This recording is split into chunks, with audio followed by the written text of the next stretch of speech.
You don't exist. Take a perk and a talk of that shit. Money swallowed like sis. Did it perfect in the kid. Got a billion who sang on my head. Look at better put on the road I just spent. I know we got $1 million. The devil that shit ain't not cheaper again. Hello and welcome back, fellow anime lovers, to MangaMuse. I am delighted to have you join us once again in the world of fanfiction and fantasy. This is the second part of What If Deku Meets Bofuri. Special note, this fanfic is written and a masterpiece of Kuji17 on FANFICTIONnet. Do check and support the author too. Now smash the like, share and subscribe button for more. Also press the bell icon so that you never miss such great parts. Thanks for the introduction. Now let's dive into the world. New World Online. It had been 2 months since Maple had disappeared into that portal, however what most did not know, unlike Sally, it was the fact that her real body went missing as well. This shocked the families of the 2 girls, and devastated Sally. At the 2 months mark she gave in and gathered all of Maple Tree as well as the heads of Flame Emperors as well as the Holy Sword Guilds.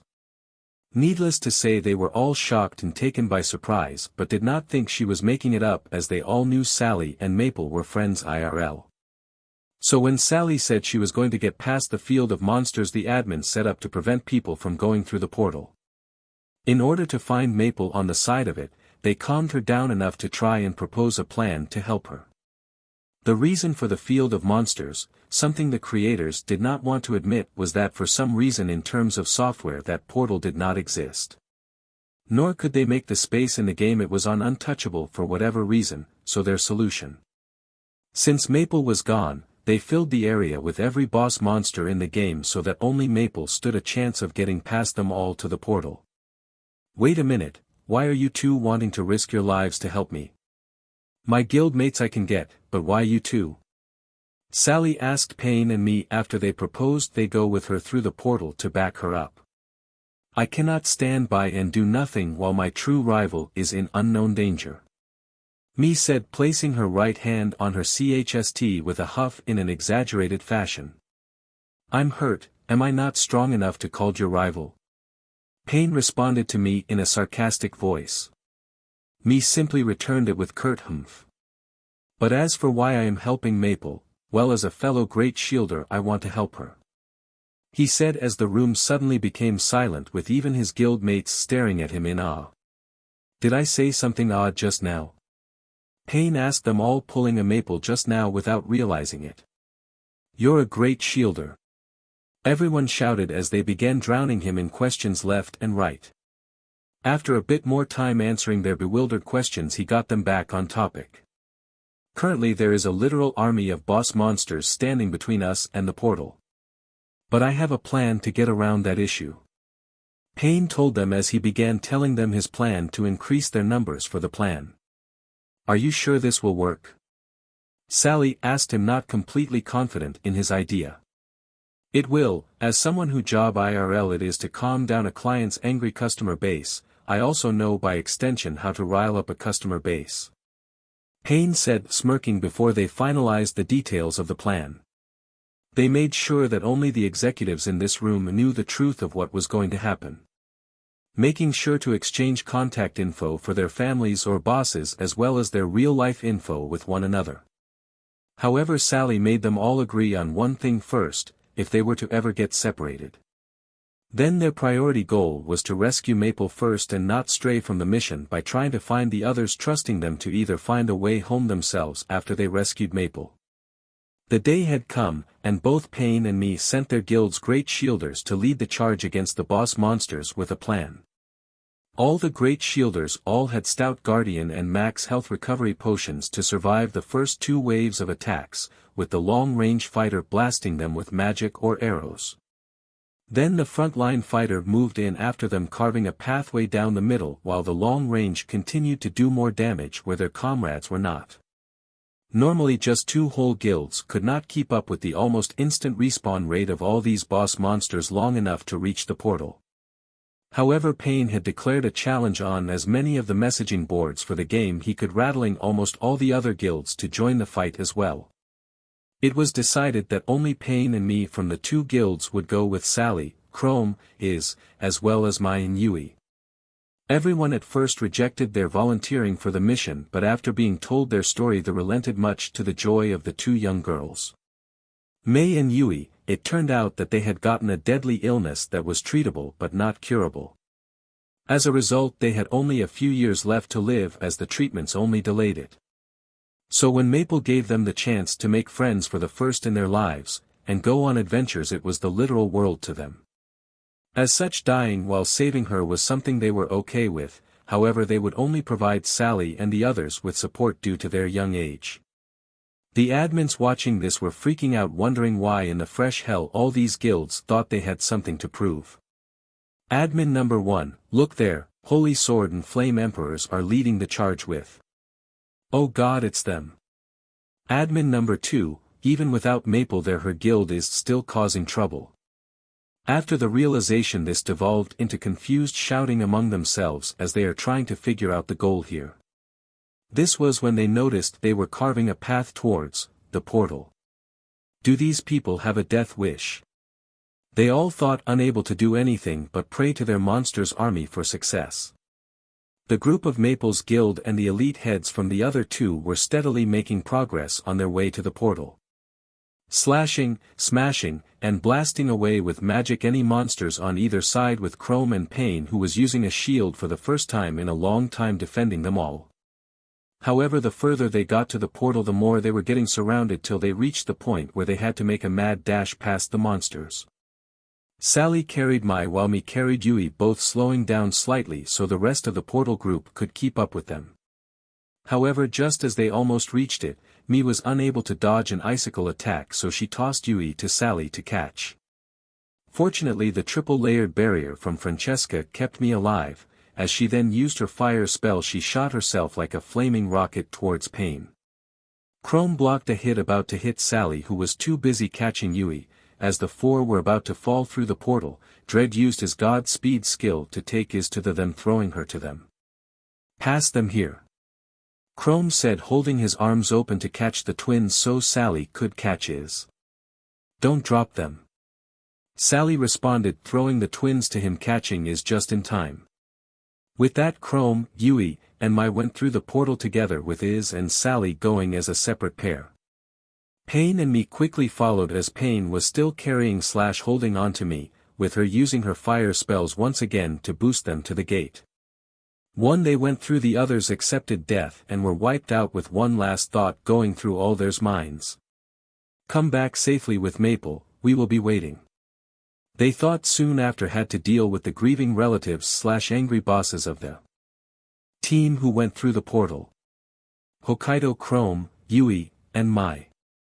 Their group had woken up in the middle of what looked like to be a cliff facing the ocean with trees behind them. However, the first to awaken was Chrome, who realized all three were rather in a natural state, to say the least. Wishing had his unique series armor from the game, he felt a surge of energy and his body get stronger. Looking down, he saw that he was dressed in his full armor, minus underwear, which made it rather uncomfortable. After a few minutes of panicking and the twins not waking up, someone came by, an old man and his wife. As they started calling him a villian and saying they were gonna call the heroes to take care of him, he bowed, his forehead slamming into the ground, being them to hear him out. Second thing to happen was, thankfully, them hearing him out, he took off his cape while they used the picnic blanket they had with them to cover the two girls. Deciding to talk on the way back to their house, he tried to explain how his armor was a unique thing the twins did not have and how he suddenly woke up there. They smiled at him. They started saying how fortunate he was to have such a unique quirk and what the twins inherited from their parents. Thinking about what they meant by quirk and they showed theirs, he went with what he assumed would be theirs.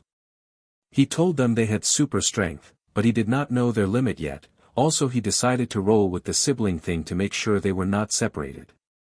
After a bit more time, the girls woke up and the couple gave them some of their old clothes to wear, telling them to relax before dinner, letting them stay the night. Chrome told the twins what had occurred while they were asleep and what he had found out about this new world so far. Deciding the easiest way to find Maple while also using their quirks would be for them to become heroes. The backstory they all agreed on was that Chrome was training to be a hero as he needed to reach a high enough rank to be able to help their friend. Fortunately for the twins, he was a city worker in Japan, and seeing a few unfilled government forms for various things, he knew he could make a fake family identity for them. Ironically, it was his job to check for fake or incorrect documents at his local government branch where he lived back home. As for the twins' quirks, well, they found out quickly he was right, as the two accidentally crushed the stone mugs they were drinking from to literal dust when they momentarily freaked out. When the couple returned, he first apologized to the couple for the mugs and gave them the backstory. They offered to let him and the twins help them with their farm and housework while they stayed here till the next hero license exam. While training, they found info about Maple, deciding they would all get their hero licenses so they could get closer to Mirko and UA, hoping to sneak her away. With the Hero Public Safety Commission, or HPSC for short, apparently gunning for her as well as UA, they decided the best way to get her back was to improve their standing in society. This would also allow them to access more information and hopefully find a way back home. During their time helping the couple and training, Chrome taught the twins hand-to-hand combat he learned from the countless games he played. There was a minor boar problem, as some rich idiot who moved here had tried to import some boars to raise for meat, but they got loose. As a result, they ended up breeding and had become a problem, so Chrome, who now went by Kuromu Tate, led a group of young men into the woods as the heroes refused to help, saying this was a job for Animal Control. Animal Control said this was beyond them and to get the heroes to help them. Kuromu meant chromium and Tate meant shield. He felt his and the twins' last name being Shield only felt appropriate as they came here to save and protect Maple. Though everyone called him Chrome as a nickname, as for using his quirk, the community got together to sign a petition to get him a temporary license to use his quirk for the problem. Seeing that both the heroes and the Animal Control people said this was either below them or too dangerous, the city office relented quickly. So long as they did not tell the press, the two groups refused to help. As a result of hunting the wild boars, everyone agreed to let a local artisan to use their thick hides to make lightweight armor for his two sisters. This was because most people were rooting for these three to pass the hero exam. Though despite being shocked at hearing the two young girls wanted to take it alongside their brother, after finding out they could lift a little over 3 times as much as Death Arms, they supported them. Mustafa, Sally and Iz. They had woken up slowly in what appeared to be an old out-of-use factory, with Sally being the first to awaken to see Iz beside her. However, it swiftly dawned onto her how they were both currently without clothes, letting out a squeak as she covered herself up, looking around them. This noise she had made woke up the crafter, who also panicked slightly, looking around to see if they were alone. It looks like anyone who was not holding each other were transported to different parts of, wherever here is. Iz said, slightly less red-faced than she was before. If so, then that means the twins are with Chrome, so those two should be fine with him watching over them. Sally relaxing a little now as she could not feel the presence of anyone nearby. The two girls began looking around the place to try and find clothes, however they only found scraps of cloth from old banners. If only I had my alchemy skill right now, I could make a knee-length dress from all this cloth. Iz thought, wishfully looking at what was in her hand. Then as she closed her eyes there was a burst of light. When she opened them she saw the dress she imagined. Sally, get over here and see this. Iz called out to her friend to show her the dress she made. After some experiment with the cloth Sally got, along with a few body pillows of a fat guy in a yellow hero-like jumpsuit they found. Iz had managed to make them both clothes, along with underwear and boots, using LTHR and other materials they found in the building. To be on the safe side, Iz made Sally 2 knives and herself a pair as well, with knife holders of course that they hid under their clothes. Iz was wearing a blue and white sleeveless dress that went down to her knees, and a pair of yellow gloves. Sally had a white t-shirt, a light blue skirt, and white knee socks. Both girls had matching LTHR boots. Sally thinking the graffiti she saw here was awful and that Iz needs to be washed away. Then before she noticed, a water ball spell appeared from her hand, destroying the wall in an instant. After some testing they determined that Iz was able to alter anything non-living at a molecular level, while Sally could draw in the water from the surrounding air and control it. With their abilities discovered to satisfactory degree, they began exploring the city to gather information so as they both knew they needed to first know how this world worked to find Maple. After going to a local library they discovered some interesting things about this world's history. The first thing they found out was around 200 years a thing known as Quirks had appeared. It was basically a unique superpower. About 80% of the human race had one. Those who did not were known as quirkless. They were apparently discriminated against as relics of humanity's past. In this society being a superhero was government job, as such you needed a hero licenses or a subsequent quirk license to use your quirk in public. Since everyone had powers like them, this meant they would not stand out as much if they accidentally used their powers in public. Then they moved on to recent incidents and they found her. Maple had apparently gone berserk as soon as she entered this world in her demon form. As always, Maple caused plenty of chaos wherever she went. After finding out that a school known as UA had supported the adoption, there was however another party. The Hero Public Safety Commission, or HPSC for short, was trying to sink their teeth into Maple and use her. This made the two girls upset, with Sally being incredibly furious. However, as she was about to suggest they storm Mirko home for Maple, she realized two things and told us these ideas somewhere more private. First is that no one would believe them if they said they were from a different world, and Maple probably figured this out as well. If they tried to tell the truth, they would either be told they were crazy and get locked up in an insane asylum or captured to be used as tools as well. The second thing was they also needed to find a way home first. Thinking that the odds were high a teleportation quirk somehow linked their worlds, then another could get them back. So their first business was to find someone with such a quirk. However, considering how valuable such a quirk is viewed, as they will be in either two groups for sure. Heroes or villains. Deciding not wanting to risk becoming a tool for the Japanese government of this world, they opted for the second group. Meaning they would need to join a group of villains with one such user and taking it over by killing the leader. Is at first objected, but after being reminded they agreed to do whatever it took to get Maple back safely. Is gave in and said they would avoid killing anyone who they did not need to or were innocent people. It would be debated later how they were going to deal with any UA students if they had to fight them to get Maple. With the answer end up being knock them out, but only kill if in a life or death fight against situation. As much as Is hated the idea of actually killing someone, she knew how life-threatening the danger was and that they would be faced with a fair amount of enemies over here. Realistically, she knew that unlike the video game, if they died here, they would most likely remain dead. And there was no way in hell she had any intention of doing nothing if someone tried to kill her for trying to save her friend. Tokyo Payne and Mi. When Payne had woken up, he found himself in what looked to be a clothing store that went under, judging by all the boxes of clothes laying around. Feeling a draft and the dusty tiles against his skin, he realized he was naked and remembered Mi was with him. Looking around, he saw Mi unconscious and also without clothes, just like him, laying on a pile of boxes. Turning away for her sake, he began looking for clothes, wishing he had his armor, when suddenly it all appeared on him in an instant. Thinking this was strange, he decided to test his theory, but imaging himself without it. Just like that, he was naked once again. Happy with this, he began looking for underwear and men's clothes. However, he had to shift through a fair amount of women's clothes to find them.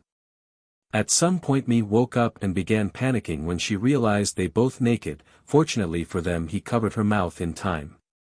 After a few minutes of her thrashing around and calling him a pervert, she calmed down enough to listen.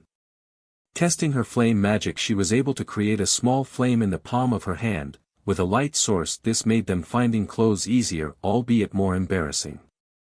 After they found what they needed and got dressed, they decided to take what supplies they could from her before leaving at night. Payne was wearing a slightly loose white button-up shirt with black jeans and a black blazer. For footwear, he had on him a pair of shiny black dress shoes with white socks.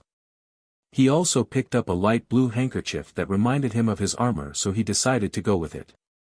Mi had gone with a white cotton t-shirt, deciding not to go with any kind of jacket as her body temperature was higher than it used to be IRL for some reason.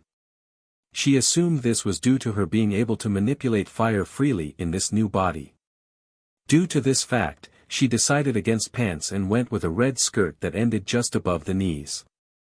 With her black LTHR boots going up to just below her knees, though it could not be seen, she was wearing ankle-length white socks.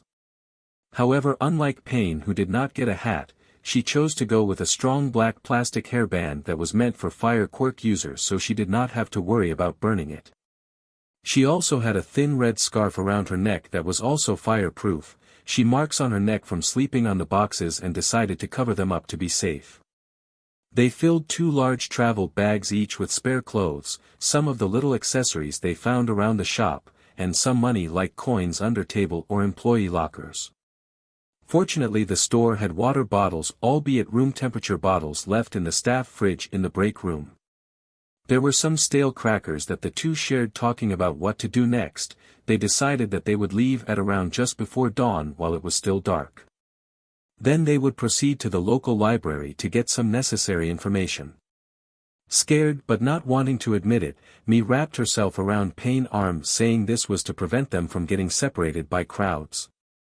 Payne would have had difficulty holding her hand with the bags they were carrying, so he reluctantly agreed, but just like her put on a calm air of nonchalance. While these two were putting a show on for one another, they drew some unwanted attention. What they had not realized was Mi looked like a high schooler and Payne looked like he was in his early to mid-20s at most. However, the idea that a 20-year-old was linking arms with a teenager while carrying 2 travel bags each was suspicious in everyone's eye, but not in their eyes. They were suspicious of Payne and what his intentions for her were. As a result, someone informed a hero on patrol and he discreetly followed them. First they went to a pawn shop to sell the trinkets, which earned them a decent sum. As it turned out, some of them were limited edition items based off of what he saw the pawnbroker selling. With enough money they felt secure enough to eat at a local dinner. They were getting odd stares and assumed it was solely due to the travel bags. However, in truth, it was because they were thinking similar things to the crowd and hero from before. Which, to be fair to the other customers and workers, these two were having an adamant conversation, leaning forward into the talk without realizing it. When their food arrived, they ate and watched the news on the small television they had in the 2 corners of the room. Seeing Maple, the two almost broke their composure but managed to keep it together. After they ate, they ordered green tea so as to watch the television some more. After they finished their tea and paid, they made their way around the city to get a better feel for where they were as well as get more information in general. The hero, halfway through them eating, gave up, deciding even if something was going on, it was none of his business how desperate another 20-something guy was. When they left and got a room at LVHTL for the night to not just save their money, but to make sure their conversation would not be heard, they began.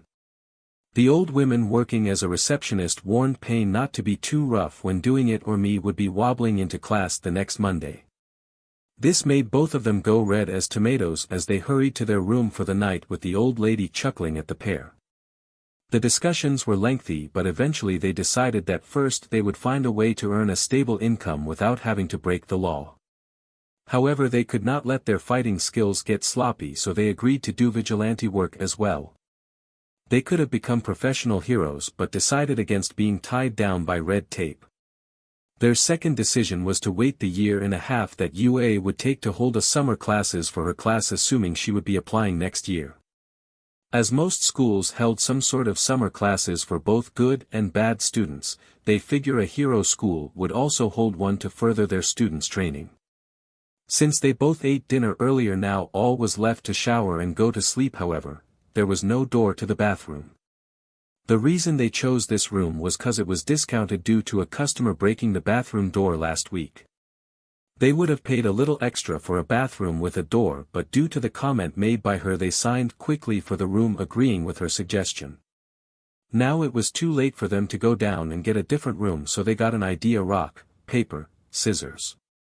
And Payne lost the first 2 rounds due to Mi closing her eyes and choosing one of the 3 at random. Since he lost, he had to wear her scarf as a blindfold with his arms tied to the bedposts. Mi enjoyed a hot bubble bath, choosing to go with the strawberry-scented one instead of the grapefruit-scented bubble bath. When she was done she dried herself off and walked straight to her bag without putting the towel around herself as this was her habit back home. There was a knock on the door. It was the old women from the reception counter saying the towels for the room was not restocked. This explained to me why they were given only one towel to share, however Payne on reflex told her to come in. Me before she could tell her not to come and stumbled forward to cover Payne's mouth resulting in her straddling him, but her voice stopped on her. The door was unlocked, then opened by the old women for her to see this position and simply smile before leaving the towels by the door. Apologies for sticking my nose into it, but I suggest you squeeze your legs a little tighter around his waist before gyrating, she said before closing the door and locking it again. Me then promptly fell off of Payne as well as the bed red enough to look like someone had attempted to boil her alive. After an hour of calming down she got dressed quickly and undid Payne's arms and blndfld. Needless to say it was awkward for them to sleep that night as neither were comfortable discussing whether they should share the bed. But at the same time was not uncomfortable enough to feel the need to discuss it rise against their longing not to discuss it. Waking up the next morning the blanket was missing and Payne felt something pressing against his right cheek when he noticed it was me foot. Somehow after he eventually passed out she turned 180 degrees and pulled the blanket completely out of the bed taking it for herself. Next time I'm taking the couch, Payne said removing her foot from his face letting out a sigh. Me woke up moments after wondering why her head was at the bottom of the bed before Payne told her to turn around so he could get dressed. Embarrassed she quickly did as he said, with him turning around for her as she kept her eyes on him unintentionally the whole time though the mirror on the wall. When they were leaving me was a tad wobbly as they were going up to the reception desk to return the key for the old women to notice as she was changing shifts with the new person. Looks like I was wrong who to warn, perhaps you should stick to the more standard positions before doing something that daring again. Also I suggest taking it a little easier on her next time young man, said enjoying seeing both me and Payne go red. Well with that comment me also now lost the ability to stand on her own legitimately and now really was holding on to Payne's arm for physical support rather than avoid getting separated. In truth the reason she was wobbly was because Payne reminded her how they would most likely have to walk past the old lady from the reception desk again. Remembering she would have to return the key to her after she walked in on them yesterday made her get more nervous than when she led her guild through the Guild Wars event. While they were out looking for places to possibly work they found a clothing store being harassed by a group of what looked like rich girls. When they blamed the store for the clothes notwithstanding their quirks and demanding a full refund me got angry. Normally she hates going up in front of groups of people but due to her family she had always worked past that nervousness to do her duty. Her family was one of tradition and high standing, one of those tradition was her becoming the student council president like her father at his alma mater. So he trained her how to give speeches and act as a superior should so she would not embarrass the family. The game was the one place she thought she could get away from politics, until she helped a few newbies and on habit gave a brief speech that led to her now guild of loyal followers. How boorish, and you dare to call yourself a lady. Me walked up to them full of confidence after handing her 2 bags to Payne. They then decided to verbally bite back saying things like, how dare you call me boor, what gives you the right to decide we're not ladies, screw off beach they said these clothes would be resilient to our type of quirks. Me simply chuckled lightly looking down making them go silent along with everyone else waiting to see what she would do next. Why the hell did I think it was a good idea to get myself involved? She thought to herself not realizing she moved to them without thinking at all when she saw the couple running the store in need of help. Okay me take a moment to calm down, you can do this, you just need to drive them off without violence. She thought to herself before looking back at them with a calm yet stern-looking face. Placing one hand on her hip palm flat against it and the other hand pointing at them, one leg stretched behind her slightly while the other was slightly forward. They said the clothes were resilient not immune, of course if you were careless with your quirks they would get ruined immediately. It is clear you cretins lack the capacity to be entrusted with a task such as clothes shopping. Perhaps next time you will remember to bring your mothers along to hold your hands, I suggest you leave the questions of the clothes to them next time. Mi said, leaning forward slightly as she glared at the girls who were now red in the face with both embarrassment as well as anger, and ran away. After the couple and the other people around were thanking her for stepping in, Mi and Payne were approached by a blonde woman with snakes in her hair. Mi recognized her from the fashion catalog from the store they woke up in. This was Iwabumi, a pro hero/model. "You have natural talent for standing out, kid. How about you work under me as a model?" she said to them, catching Mi and Payne off guard. After going back to her agency to discuss the details, she agreed to hire Payne on as an assistant, as the last one quit cause they were displeased with the lack of hero work. Granted, she had more, but having one less person in the rotation meant more work for the other assistants. For Mi and Payne, however, this was great, as this meant they could do vigilante work while using her hero/modeling agency to get solid info discreetly. Fortunately for them, while they were out yesterday, Payne managed to put together some fake papers. Chrome had taught him how to do it before they went through the portal along with Iz and Sally. They were not the greatest, but they were good enough that unless someone did a deep check into them, no one would even suspect a thing. And if they did look, well, they just suddenly appeared, so they were not in the government's so-called quirk database. An easy answer around that was to claim that the doctors their parents brought them to simply took the genetic lab fee and just said they did the test. Since they probably had the extra toe joint, and many doctors went by that as an official analysis, it was easily believable. Tokyo. It had been about 3 months now since Maple had come into Mirko life, and Izuku has finally begun to get used to living with them all. It was an afternoon of physical/quirk training when Mirko called for a break for them all. "This is so exhausting," Maple said, falling slowly on her back after falling on her butt. Everyone could see how she was shaking, but knew this was inevitable for her necessary quirk training. How her stamina drained faster in this air-conditioned training room when using her partial transformation was unavoidable due to the nature of her quirk. The reason Mirko had it on was that when this building was first built around 150 years ago, it all had one connected air conditioning. Though the building itself has been remodeled several times over the years it has since been first built, the air conditioning was never touched. Since there were office workers on all the floors below them, she could not tamper with it. But with hers, Maple, and Himiko usually higher than normal body temperature, this was no problem for them.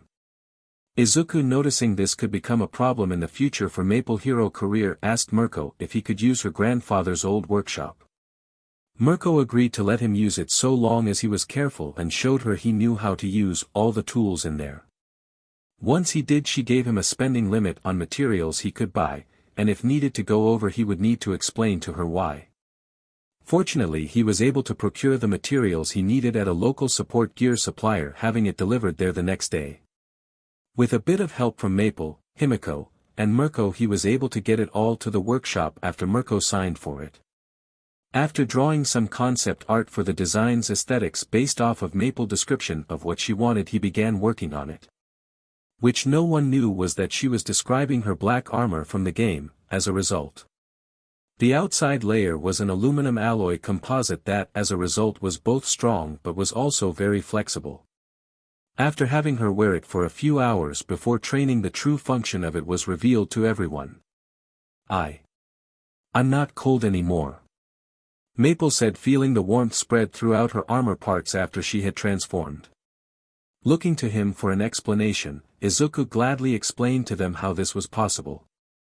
First off, rather than being a simple 2-layered armored, it was actually 3 layers of armor. The top layer of her direct body armor was meant to disperse kinetic energy from any impacts she received. Third layer, which was pressed against her skin, absorbed her body heat throughout the day, slowly releasing it once she switched to cold BLD. However, the middle layer was meant to contain the heat, so next to none of it went to waste. It also is what allows it to build up body heat properly. Each arm, leg, and torso piece had 3 smaller sub-layers of each different layer lined up over each other when not in use. When it activates via her body switching from warm to cold BLD, it triggers the change, causing the 3 sub-layers to then slide apart and connect, forming the whole layer. As a result, when she transforms, it becomes fitted to her new slightly larger appendages as well as overall size when she goes from 4'9" to a whole 6 feet. Her shield would, instead of 2 layers for heat, would just be 3 layers of the first kinetic energy dispersing layer. But why not just go with a shock absorption layer? Himiko asked, as everyone else was wondering the same thing. Izuku was not surprised, as most people did not realize the subtle but significant difference between the two. If it simply absorbed the impacts of her opponent's attacks, then it would eventually wear down and break on her much sooner. But if it disperses the kinetic energy from the attacks, then it lessens the overall damage to the armor as well as pushes the opponent back. He said, as they all looked at him shocked, as though what he did was complicated.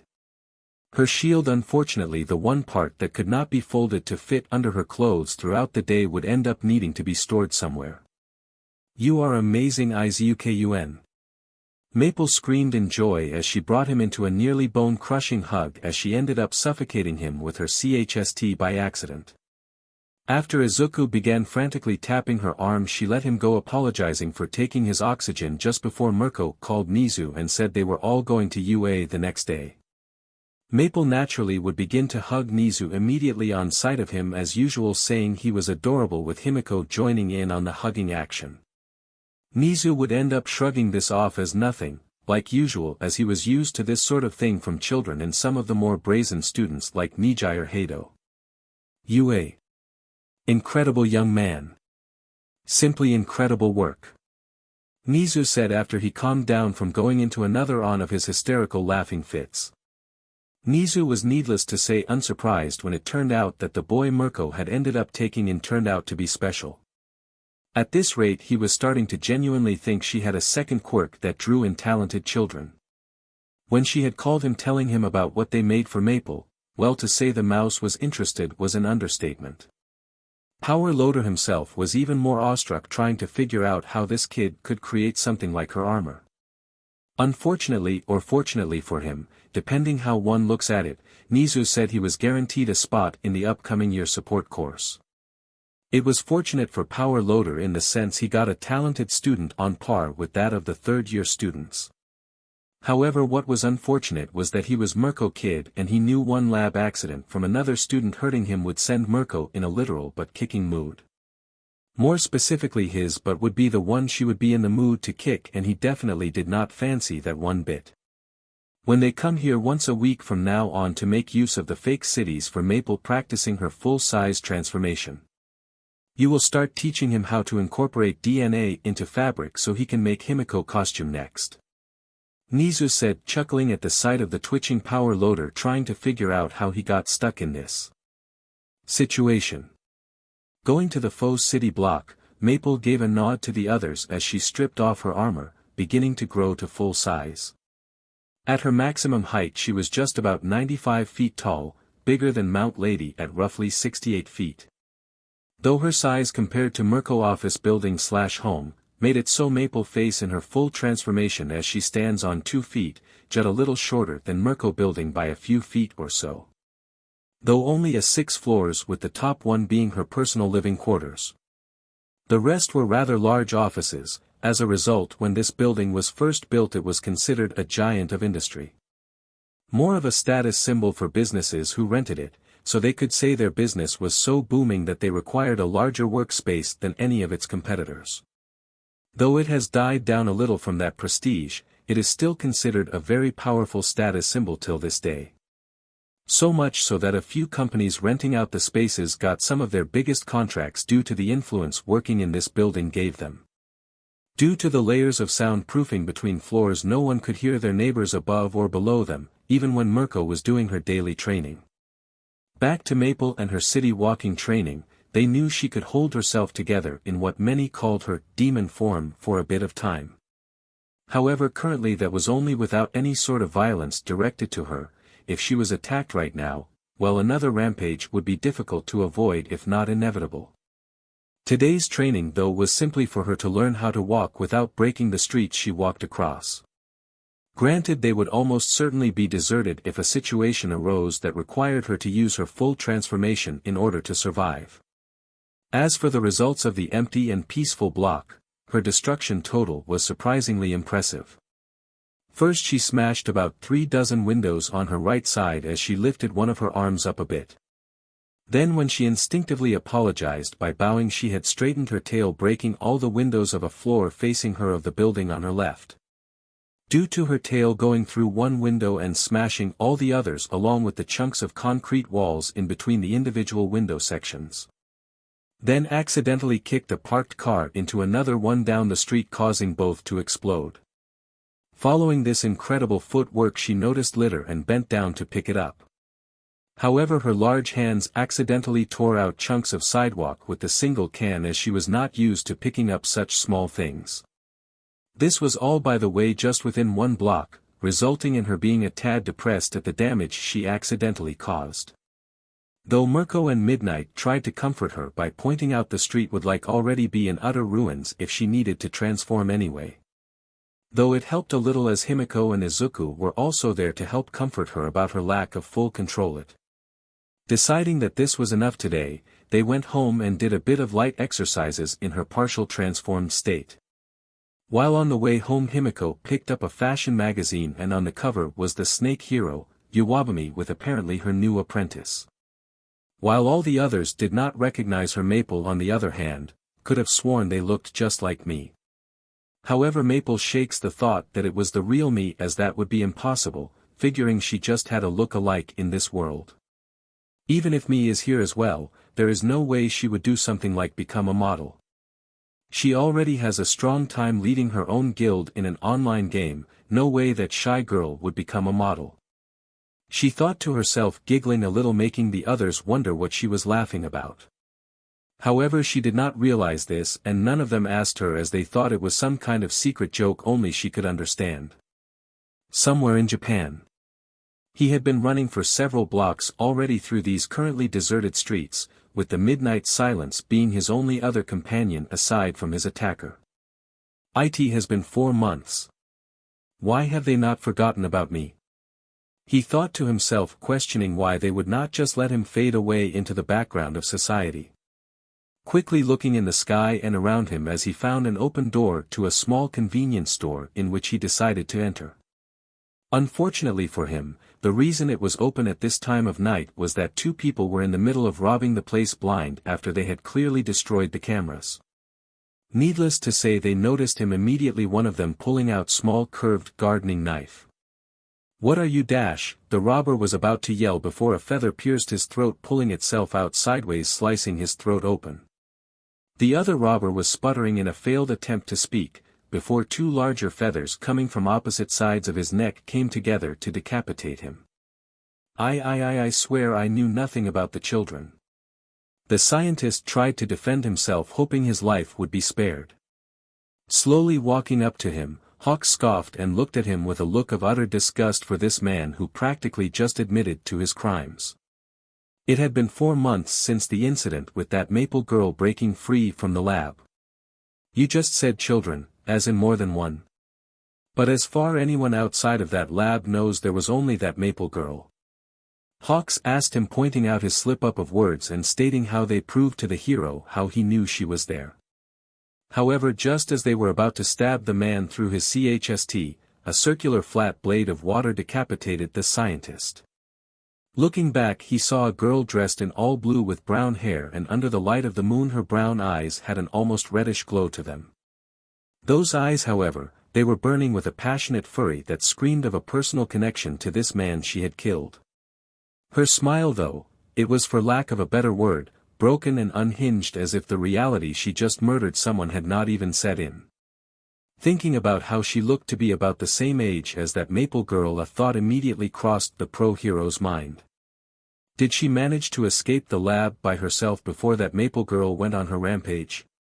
He thought through this a few different ways before being unable to see any other answer but his original assumption. Calmly raising both his hands in surrender, he slowly walked towards her, as unlike Mirko's new daughter, this child was clearly not all mentally here. "So kid, you got yourself a name?" he asked her as she laughed at his question, making him stop right there. He then received a list of numbers like some sort of ID, needless to say his stomach dropped at the idea she forgot her own name and only remembered whatever number the scientist labeled her as.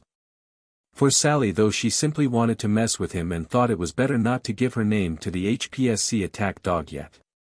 So instead, she gave her player ID number from the game, not realizing the misinterpretation he would make. Well, that is certainly a interesting name, Hawk said, pausing for a moment, unsure of how to respond to her answer. So instead he decided to inject some humor into the situation, hoping it would calm her down. How do you like the name Risa? That's a cute name, right? He asked her, seeing her flinch and get lost in thought for a moment before shaking her head wildly. Did I just guess her real name? Hawk had thought to himself, seeing how she reacted to the name Risa. Deciding he should knock her out and bring her back before she kills anyone else, well, anyone innocent anyway, he made his move. Trying to use his lightning-fast feathers to pin her down, only for her to bend backwards and dodge them. Then, as they made a round trip in an effort to drive her towards him as he continued to charge, she used them as springboards to jump into the air. Unleashing a ball of water after a low growl, he dodged, getting just above a manhole, causing her to grin. Not seeing why she was grinning, he tried to fly up, but then suddenly an overflow of sewer water had hit him in the form of a highly pressurized pillar. The impact and smell knocked him completely off his senses, shaking him up. Unable to see clearly for a few seconds, he looked around after. However, there was no trace of the girl he had found. Sighing, he called an emergency meeting to let them in on the news. Mustafu. HPSC headquarters. When Hawks first called this emergency meeting, they had thought that a target was captured by Nizu instead of being killed by him. What they heard, however, was his meeting with what they also agreed sounded like another experimented on child. Needless to say, all of them present were worried, especially with how Hawk was unable to capture her. The only bright side to that night was the fact one of the few loose ends were finally dealt with. Even so, compared to them being found out for being responsible for making a child an insane killer was something they had to prevent Nizu from finding out. If that little quirked animal was ever to find out what they did, saying he would find a way to publicly skin them alive would be an understatement. Guraira and Hebe were not ready for the possibility of other children escaping the lab, let alone still being alive without proper medical treatment. This caused a bit of arguing as they all scrambled to come up with a plan. All except the president of the HPSC and the number 3 hero Hawk. These two had a different, exact same chilling thought run through their bodies as they could not suppress it. What if villains get their hands on a mentally unstable child with multiple quirks? They thought to themselves, looking one another in the eyes, having a silent conversation between them.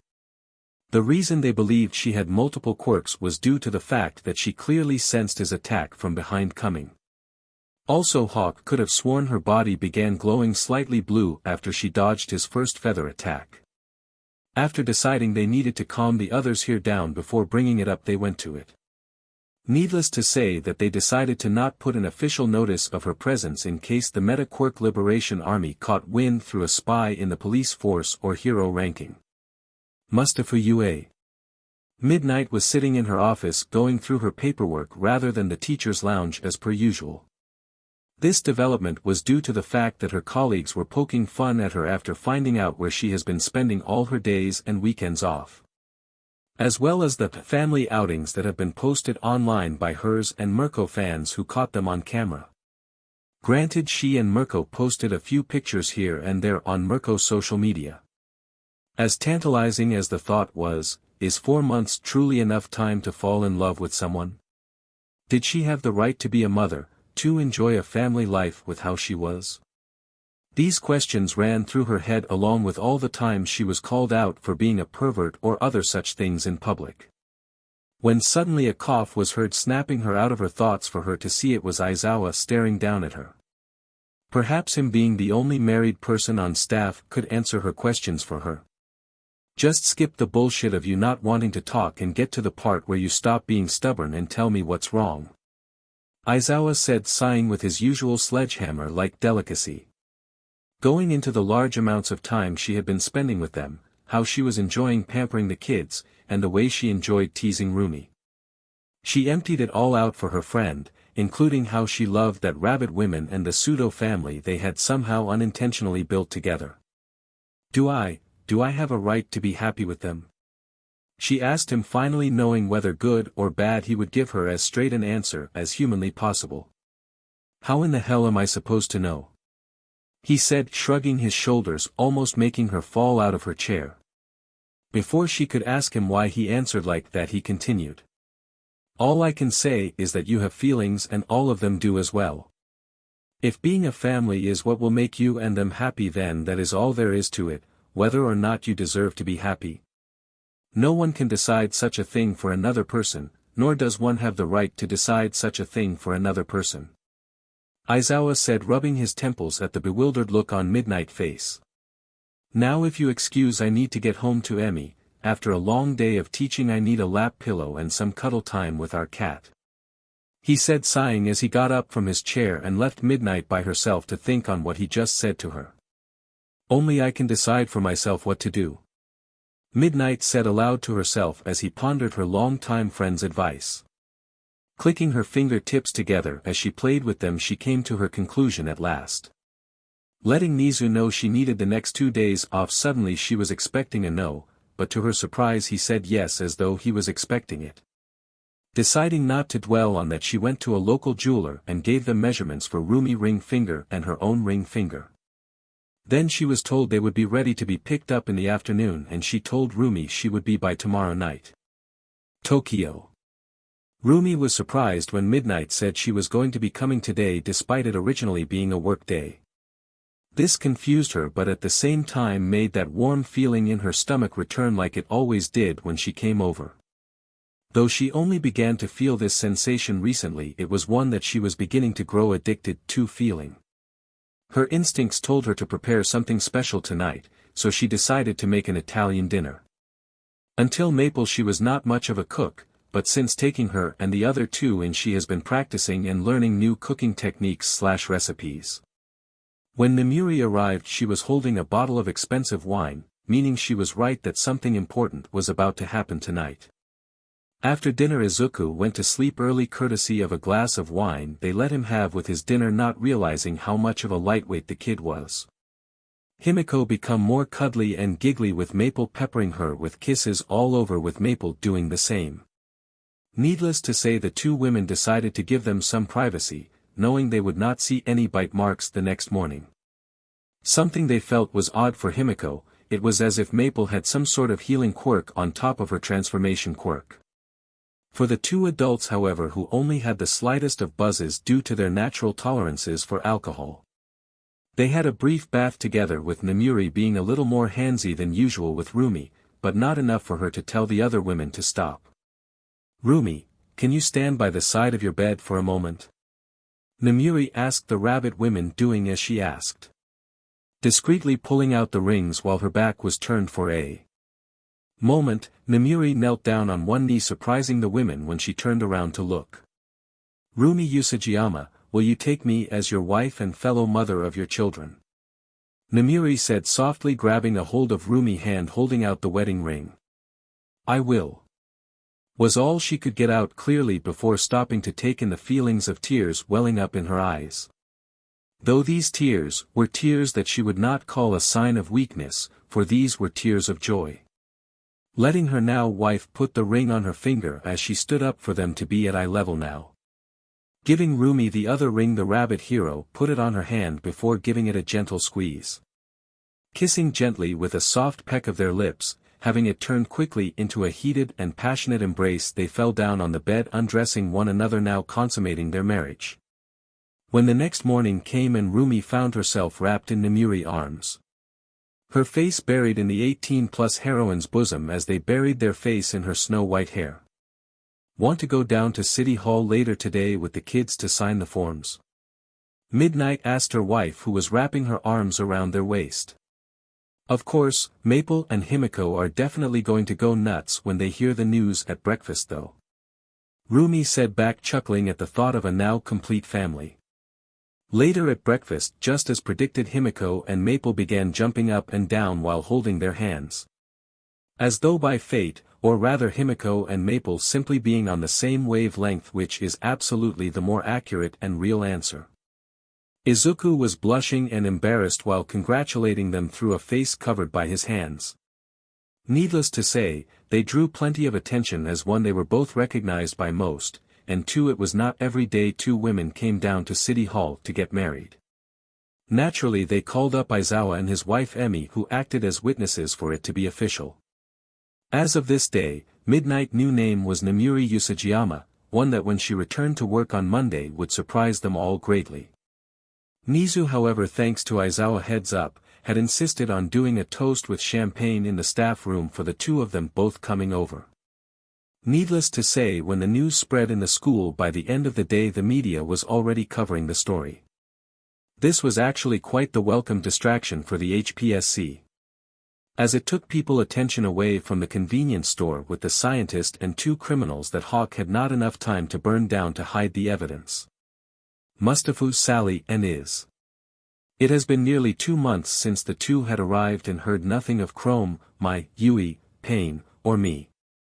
Still they followed through with the goal to save Maple and decided the first start would be to track down the scientist who experimented on her.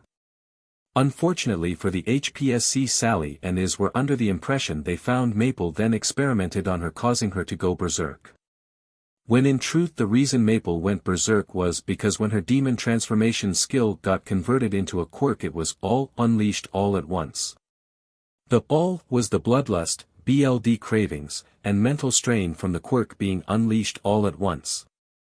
All what would have been 11 years' worth in this world to be exact, was experienced all at once. The result was at the time Maple consciousness fading away temporarily as her body was then guided by the base instincts that came with her demon form. This fact would be something they would go undiscovered for a long time to come. Unfortunately for the HPSC, this made them their number one enemy at the moment. Deciding they needed to know what exactly they did to Maple to know what they were dealing with when saving her, they got to work. Tracking down the scientist, they found one of them, is agreeing to let Sally to go by herself only if she promised not to kill. Agreeing to capture him and bring him back to let Iz with her more level head interrogate him, Sally was allowed to go. However, it turned out she was not the only one chasing after this man. It had turned out that the HPSC attack dog was also after him, intent to kill. She was gonna aim a water slash at the hero's shoulder to prevent him from killing the scientist, but then he said it. The man denied ever experimenting on Maple, only to slip up and make it clear she was not the only child there in that lab. This pseudo-confession snapped something in her, her vision had become red, and before she knew it, she had aimed for the scientist's throat in blind rage, killing him, feeling what could be described as a euphoric glee, despite the fact she knew it was wrong to feel such a thing with what she just did. Even so, she knew that she was smiling despite her best effort to resist to do so at his death in that moment, despite her anger still overflowing. She could not hear too well, as all she could focusing on was the sound of the BLD gushing from the decapitated body before them. But she was sure she heard the word "what" and the word "name" coming from his lips. Unsure whether to give the name Sally, as it was the name of the friend of Maple, or if her name was Risa right now, the childhood friend of Keed. Unable to decide, without her head feeling like it was tearing itself apart, she in a mocking gesture gave out her game ID number. This seemed to displease the man, a good start for sure, as she did not want to give this piece of filth her name, yet. But she could tell even with that confusing verbal jab he was ready to attack at a moment's notice, as such she had her guard up. However, instead he gave a bad joke of a response right back, which was all fine and dandy, that is until he said her name, Risa. How did he find out my name? Wait, is it even my name at this point, since I am no longer in the real world? She thought in response as she frantically began trying to figure out if this world even counted as real, since she was not a part of it to begin with. As well as her earlier debate as to whether or not Risa or Sally was what would be considered her actual name here. Feeling the sensation from her attack detection skill, she bent backward, snapping out of her thought to narrowly dodge a few feathers. Figuring this was a return attack like a boomerang, she jumped up when her attack detection skill went off again. Using the two feathers as springboard, she got into the air, aiming a rapidly spinning water ball at the so-called hero attacking her. By sheer luck he landed right above a manhole. Unable to hold back her grin from getting lucky in games, she gave a nice big smile before manipulating the sewer water. Pressurizing the sewer water under him, she created a powerful geyser, taking the chance to use her mirage skill to go temporarily invisible. Waiting for him to recover and fly off, she ran back to her and his hideout. Along the way she had time to think, as she had to go slow and discreet. Not even having it sink in, she just used multiple skills instead of just her water magic and water-based skills. I didn't kill a person, did I? No, that can't be. Maple would never want to be my friend if I killed someone. She is okay with me killing NPCs and others players in the game though. That's it. I did not kill a person, I killed an NPC. Surely she will understand that. Sally internally monologued for herself as she got home to see Iz with a shocked look on her face. Running up to Sally, Iz had pulled her friend into hug, with Sally unsure what she was being hugged so suddenly. Why is his chest all wet? Sally thought. Not realizing she was the one crying, long streaks of tears running down her face as she began to sob into her friend. Little did Sally or Iz know, this night would end up giving that one man the foothold he will need to convince her to help him capture Maple. Tokyo. Payne and Mi were doing their vigilante patrol tonight when suddenly they saw a group of teenagers being attacked by some older men. Fortunately the teenagers were trying to fight back. Payne was in his armor with a thick helmet on his head, while Mi was wearing a replica made of her outfit from the game, made out of fireproof material. She was wearing only a face mask covering her forehead, nose, mouth, and cheeks, while only her eyes remained clearly visible. Not wasting a second, she launched a fire spear through the knee of one of the men, while Payne burst forward with a sword swing to drive him forward. With a single slash taking down the other three men in a sing blow with shallow albeit impactful slash to their backs. Seeing the children still scared, this reminded me of the first time she came across a worried player in the game, forgetting that was how people began following her, creating her guild. Do not quake anymore, pick up your feet and stand tall, brave warriors. Fear may be a crippling adversary, but that is only if you fight it alone will it snuff out your flame of courage. But together you can stoke one another's eternal flames. On this I give my word as the Flame Empress. Mi said, calming them down and seeing them get excited, as unintentionally Mi used her title from the game. Are you a pro-hero team? They asked in a garbled but still somehow understandable unison. Payne, stepping forward to take the reins before Mi gives them the wrong ideas, spoke up, albeit too late, but he would discover that later. We are not heroes, we are vigilantes, and I suggest you all hurry home and stick to the main streets. He said as they nodded, running in the other direction back home via the main streets. This was the night that the online chat rooms filled up with photos of the two of them along with names. Mi was dubbed as the Flame Empress, who they misinterpret and thought she was encouraging vigilantism. Fortunately red hair was a slightly common thing in this world than her old world, so that alone would not be enough to lead to her true identity being leaked.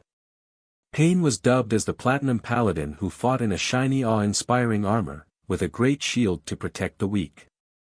A hidden chat room for their future self-imposed sidekicks were beginning to take form with each rescue they did.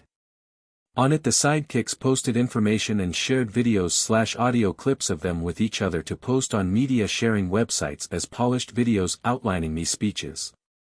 As a result, the vigilante group known as the Empire of the Holy Flames was formed, and Endeavor, after watching these speeches, came to two disturbing conclusions. The first conclusion being that, as the hero with the strongest fire quirk, his pride would not stand letting people compare him to this Flame Empress. As for the second conclusion, she with her powerful fire quirk will produce an obedient heir for me with my son once I break her and get to accept the plea deal of surrendering herself to my supervision. He thought, sneering at the thought of a stronger, more obedient Shoto being born. In his mind he thinks his son's half-assed behavior is all his wife's fault for being so weak-willed. But this girl was strong, determined, and someone who clearly desires to be a leader. With her giving BRTH to the child, Surely his genes and hers will cause his son's future child to become the hero capable of surpassing All Might that his son refuses to become. HPSC President's Office. It has been 8 months now since Maple had arrived to this world and all but one scientist was confirmed to be eliminated. After Hawk had made his encounter with Sally and that first scientist, it changed to capture and interrogate. However, they all refused to talk, either finding a way to kill themselves quickly or lucking out with heart attacks, leading to the present. Hawk was reporting on his recent mission status to the president with unfortunately very little results. One of the scientists he had tracked down was suddenly teleported by a portal made out of a blackish-purple mist. This made them come to the sickening idea that whoever captured the scientist will likely find out about Sally and any other children that were at the lab. When he also looked into her, he found a young girl named Risa with matching hair and eye color went missing years ago but was never found. Due to her matching the physical age of his Risa he suspected they were the same individual. The president agreed with the hero that in all likelihood they were on the right track and told him to pursue this lead. This in fact was completely wrong, as the girl they think Sally was actually died as a child and her body was dissolved beyond trace due to a criminal's quirk. As for current up-to-date information on Sally, apparently she became a rather violent vigilante known as Blue Nightmare, leaving people with both grievous as well as lifelong physical injuries, but also mentally scaring them to the point where they were expected to spend the rest of their natural lives in a government-funded mental hospital. According to the official testimony of the criminals that were now on official police records, she used a wide variety of quirks, it seemed. Water control, which she mostly used to prevent them from running away by trapping their feet in a vortex of water. Wind control, which she mostly used to create air blades that she used cut off the hand holding the weapon or the victim. Fire control, which she used only as fireballs, most likely due to this being her weakest element out of all of them. Earth control, which she only used twice to turn bags of dirt from a break-in at a home improvement store into large projectiles. She could also make small lights or shadows, though she could do a bit more than these with the fire element that was just barely. Simply having all these different elements under her control was dangerous enough as it was, but then the president heard even more potentially dangerous quirks. Some kind of strength enhancement as the fight seemed to prolong, indicated by some sort of blue aura enveloping her. A sudden increase in speed that made her go so fast she became a complete blur, along with a minor healing quirk. Needless to say, the last one was especially bad if a group of villains got a hold of her, assuming none have done so already.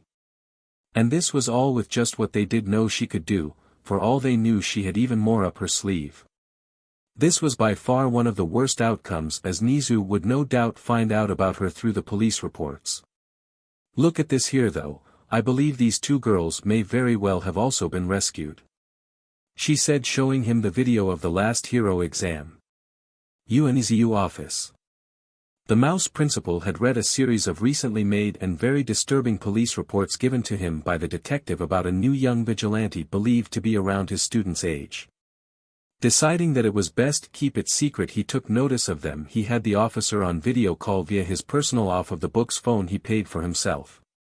Along with the principal was All Might, Sir Night Eye on his also off of the book's phone, Aizawa, Gran Torino, Mirko, Midnight, Hound Dog, Recovery Girl, and Mirio Togata, otherwise known as Lemillion, with only a few knowing of his connection to the symbol of peace. Going over what was discovered about the brunette, they were currently discussing how to handle this, with All Might suggesting they simply ask Maple about the girl. That is far too dangerous to risk right now. Hound Dog replied immediately and sharply, surprising all as he was rather soft-spoken outside of scolding students. He went on to explain how after his last talk with Maple, he could say with certainty that she would panic if she came face to face with this girl, let alone talked about her. Assuming she was also from the same lab but escaped earlier, it could bring back traumatic and repressed memories. Considering the damage her rampage caused last time, it was not the time to risk it, especially with this girl. Based off of what her victims ended up like, it was clear she was highly unstable, and seeing Maple may cause her to crack even more. Deciding it was best not to push the envelope right now, it was tabled for the time being what to do about her while discreetly keeping an eye on her trail. Surely she would not try to attack UA, right? This notion was passed around and thought about for a moment, none of them realizing how wrong they would end up being. After a bit more discussion, it was also decided that Maple and Himiko would take the entrance test like the students from the other schools, so none of their future classmates would resent them for getting in without at least taking the test. Speaking of tests, though I have already had the detective watch it, you should see these 3 siblings for yourselves. He said, confusing them all. After watching it, they were sure the girls had at least 3 quirks. Showing them their files, they saw it was a perfect unquestionable backstory. Though thorough enough, they could not confirm it without researching it and giving themselves away to them. This was an obvious trap to them, made to lure their enemies in who would obviously confirm the information before risking drawing public attention to themselves. Though in actuality this was not a trap, but rather Chrome simply had seen enough fake family registers in his life to know how to fake the absolute perfect one. As such, only those looking for something that was not there would come to the conclusion this was a trap set by him. Naturally, he never realized this. Nizu threw to them his theory on how the man most likely rescued them from the same lab, or heavens forbid, a sister lab. Then trained them so they could help him liberate the other children, only for Maple to escape on her own, destroying the place in the process. This made sense to them and would have explained why he was going out of his way to shelter them like he did. However, it was doubtful he would be trusting of them right off the bat. If he is protecting them, then he is sure to be taking a much more cautious approach to such interactions. Sir Knight, I brought up the possibility he could be a former scientist who turned on the others to help the children like that one scientist did for Nizu when he was experimented on. Not denying that is a highly likely possibility, if not the most probable given the facts before them. If he was part of security, he could have easily found a way to discreetly subdue his fellow guards at a sooner opportunity before releasing all the captives. The fact he seemed to have decided to try to do so discreetly with 2 of the experimented children backing him indicated he was not confident in his combat prowess at the time. Then there is where he had appeared out of nowhere one day, one of Japan's most remote regions, using the time that bought him to train in secret to improve himself. But when that plan seemed to have failed, he decided to go another route and become a pro-hero. Most likely so when the people playing puppet MSTR behind this was able to be revealed, he could freely use his and the twins' quirks to take them down. In fact, they had no doubt when the time was right he would come to Maple of his own accord and reveal the whole truth to them. This meant they would need to prove beyond a doubt they were on his side of protecting these kids. All for one lair. Recently the symbol of evil had found something interesting among the police reports. It seemed a new vigilante has appeared. Normally he would not bother with this rabble, but she has been reported to have 8 distinct quirks by her victims. This intrigued him, as this meant there was possibly even more like Maple out there, more children capable of killing All Might for him. However, unlike Maple, who got brain damage which he expected when they tried to shove multiple quirks into her, this new girl was clearly able to think and strategize, albeit she was clearly unhinged, similar to his own successor. Though it would be too risky to meet her face to face, he had a different plan on how to get her under control without putting his life in danger. If All Might had not damaged him so badly, then he would still be able to subdue her and force her to serve under him via force. But for the time being, he would need to discreetly lead her through a dance of his own design, and not even his successor could be allowed to know the plan, as his ignorance was key to its success. Try to play him thinking he is a simple man-child. Though I took him under my wing, I am nothing like him, like you shall one day find out, my dear child. He said, chuckling to himself as he began instructing Kurojirai about what to do and to get Jiren to arrange a meeting. Soon Jiren had found her to set up a meeting, only for All for One to find out she had a companion who sold support gear through him. This was a significant bump in the road, but decided that he would continue with his original plan and just step around her as he went.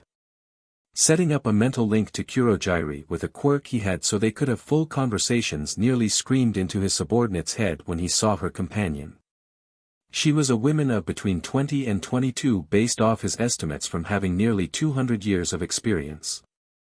Unlike her friend, she was clearly sound of mind, and was most likely already controlling her, but no matter. Based off of what he read from Jiren mind during his conversation with Tamura and Kurojirai before he knew that the woman was apparently an inventing maniac. However, that was not what caused him to almost scream into Kurojirai's head. No, it was the fact she looked like that woman. Welcome ladies, and Jiren, to our meeting spot. I hope you make yourselves at home. Kurojirai said to them as he was instructed. Jiren simply chuckled at how tense and obviously untrusting the girls appeared to be at first upon seeing Tamura covered in his hands. Stay calm and start off with seeing where they stand on hero society. He was told by his MSTR via the telepathic link. Before we start discussing anything, would you three care for any drinks? He asked them, getting a cocktail from Jiren, a straight-up rum with ice for the blue-haired woman named Iz, and an energy drink from the girl called Blue Nightmare. Tamura seemed to have taken a liking to her choice. Whether this was calculated or not by the blue-haired women was still unsure. Once served, he asked them the question he was told to ask them. If you do not mind me asking, what do you think of our hero society? Kurojirai asked them, getting a snort from the blue-haired women and a low growl from the brunette. You can call me as dear, and as for what I think? She asked him, getting a nod in return from him. After she paused. She knew that despite Sally's reassurances, her friend would get manipulated by these professionals at some point. So she decided to act the part of the leader of the two, hoping to diverge attention from Sally to her, thinking she could last much longer than Sally in her currently questionable mental health. I think that this whole thing needs to be torn down before we can rebuild it into something decent. Is said, making it sound like she was the type to want to take over things, seeing if this pushed the creepy hand freak of a man-child buttons. To her surprise, unfortunate or fortunate, he had seemed to taken a keen interest in Sally to the point of ignoring her. With a sigh, after chugging her energy drink, she slammed it onto the table where and Iz were sitting at before talking. The glitchy NPCs they have managing this MMO have such a lag, I feel like I am playing with less than 30 FPS. Sally said, seeming to excite Tamura, whose eyes lit up in fascination at her speaking his gamer language. For Iz, however, though she did not show it at all, she was worried about this way of talking getting encouraged in any way. Iz was no psychologist, but even she knew that her changing her normal way of talking to this after the incident with the third-rank hero was not a good sign. Finally, someone else who sees that the bugs from open beta 100 years ago are still in need of a mod. Tamura exclaimed as he and Sally began going back and forth, ignoring the others. Iz and Kurojirai were both thinking the other's child to take care of were going to be easier than they thought. Jiren, however, felt a bit awkward as this turned from a villain recruitment to looking like an attempt to hook up two teenage game junkies. Before Sally could get much further, Kurojirai cleared his throat, getting the two's attention as he proceeded to the next question that he was ordered to ask them. Now what I have to ask next is rather serious. If you two intend to join the League of Villains, no, we intend to liberate that maple girl from becoming a tool for those wretched heroes. Kurojirai said, feeling waves of bloodlust coming off of the brown-haired girl, while the blue-haired girl was letting off a much more subtle stream of it while trying to keep her companion calm. All for one who was watching this was excited with an almost ear-to-ear grin to see his own estimation about her, knowing that maple girl was clearly spot on. Of course we will. When I get my hands on those NPCs, I am going to tear apart their HP bars one by one in front of their comrades. I will enjoy watching them get debuff after debuff with ever last scream for help. Before my cooldown time is even over, I will charge back in and use my bare hands to rip them apart even more. The only saving grace for them will be the fact that I care more about retrieving the loot than dash. She stopped and began to calm down with heavy breaths as Iz wrapped her in a sideways hug, slowly petting her head. Though getting a bit off track, Sally planned to find a way to convince the boss, in this case Tamura, to take enough of a liking to her so she could convince him. Though she was surprised that the leader was also a gamer like she is, was a slide of great fortune for her. The way he was looking at her now, grinning with visible excitement, was a fair bit creepy, but she could accept it if it meant having control over his resources/plans at some point. Kurojirai, not needing it spelled out for him, began discussing other things to further along the storyline, as Tamura would put it. Well then, since it is clear you agree with our current goal and overall view of hero society, how would you like to party up? Kurogyri trying to use her gamer terms to make sure the brown-haired girl was paying attention to him. She gave him a look like she was considering it before his MSTR spoke to him. Though she will attempt to manipulate Tamura into giving her a higher position in our hierarchy. I want you to ask her for her help on strategizing for our upcoming raid on UA in a few months. This will throw the two off and get them to lower their guard if we make the illusion of them having control over what we do. All for One said to him, making the mist man want to shake his head at how simple these things were for his MSTR. Since we do not know your friend's abilities and there is a chance they already brainwashed her, we will like your help in putting together a strategy if she resists our help liberating her. He said, seeing the more unstable of the two sets of eyes light up like a Christmas tree while his had an uncertain look in hers. Of course we will be happy to join your guild and plan out this dungeon raid. Though I doubt we will have a chance to do any PvP, it is probably just gonna be PvE since we will be fighting mostly students. She said, making both Jiren and Kurogyri raise an eyebrow while subtly taking a step or two away from her. This girl is just as if not even more crazy than Tamura. Now I am really glad she is usually sleeping when I negotiate with Iz. Jiren thought as the ever cool-headed man began to sweat a little. By the way, my gamer tag is Sally. She said, holding out her hand for a handshake, grinning. Very reluctantly, unlike Tamura who was overly happy to shake her hand. When Sally and Iz left with Jiren after exchanging contact info, both girls were quite happy. Sally thought she would not be allowed anywhere near planning the raid as she was technically a noob in this whole underworld map they were in now. Iz, however, unlike Sally who was caught up in the rushing success of their plan, was wondering if that was too easy. After a moment more of thinking, she decided that the two were simply easier to manipulate as the young leader probably inherited this all from his criminal father. People with some degree of pedigree tend to have a blinding ego with just as useless servants. Fortunately her parents taught her not to become like that. All for One was currently laughing to himself at how easily he made them think they were running the show, though the blue-haired one was a problem. Unlike her deranged friend, she was much more mentally competent, for now anyways. What was it the pre-Quirk era French psychologist called it? The madness of two. Essentially he will let Tamura and Sally drive her into madness instead, slowly, just by being in their presence. Apologies Iz, though your technological help will be welcomed, I have no need for a pawn who thinks for themselves. He said to no one in particular as he grabbed one of two old photos, one of them from the beginning. It had two of his most trusted subordinates, his closest friends, the two who had betrayed him after deciding they did not agree with his ideals. The ones who helped his brother plant the seed for this now hypocritical and rotten joke of the hero society that he and his brother once fantasized about creating when this all began. As he set it down, he took a look at the other photo of them. But that is not important as he can take them back from that rabbit ware as well. I should have been paying closer attention and have at least one trusted subordinate to oversee the accounts I was transferring money to.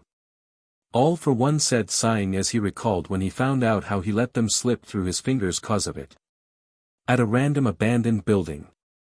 Surrounding a small fire for warmth were three teens eating food they bought from a convenience store on the way to their current location. One of them was a girl of barely 5 feet with her hair being split in half. Down the middle, one half was a golden blonde and the other was pitch black like a raven's feather. Her eyes were one being a BLD red on the left side, and the other side being a hazelnut-like brown. On her back she had two large, very soft-looking feathery wings as white as snow, casting a shadow over her entire body thanks to the setting sun from the window behind her, causing her already noticeable pale skin to look even more pale than it already was. Behind her was an old dark blue baggy hoodie twice her size to keep her wings hidden in public she was wearing earlier. At the moment she was wearing a simple black t-shirt with holes cut in the back for her wings, and a brown knee-length skirt. On her feet were worn out and barely held together running shoes that had been bought at a clearance sale 2 years ago. Another of the three was a rather tall boy who stood at 6 feet and 5 inches towering over her with great ease. He had two large teeth like Vlad King sticking out, but instead of coming from his bottom jaw, they came downward from the top of his jaw. His eyes were black scaras with blue irises just like the girl. He was pale, but not as bad as her. His brown hair was long and wavy covering his eyes unless held back. He wore a ripped-up red jacket over a dark navy blue t-shirt with baggy jeans and sandals as the three had very little money to their name to afford shoes for all. Finally there was the last one, a boy slightly taller than the girl at 5 feet and 3 inches, but was still shorter than the giant of a friend. At a closer inspection of him, you could see that unlike the other two who were purely Japanese. He had a mix of Japanese features and some more common is South America. His blue eyes, despite being a bit big, still held a sharp look to them. His black hair was long though shorter than his two friends, was also messy and clearly unkempt. On his face were freckles dotting both of his cheeks, adding another easy-to-remember feature to his face. If one were to describe the color of his skin, they would say it reminds them of milk chocolate, though fortunately for him his hoodie covered his face and torso well.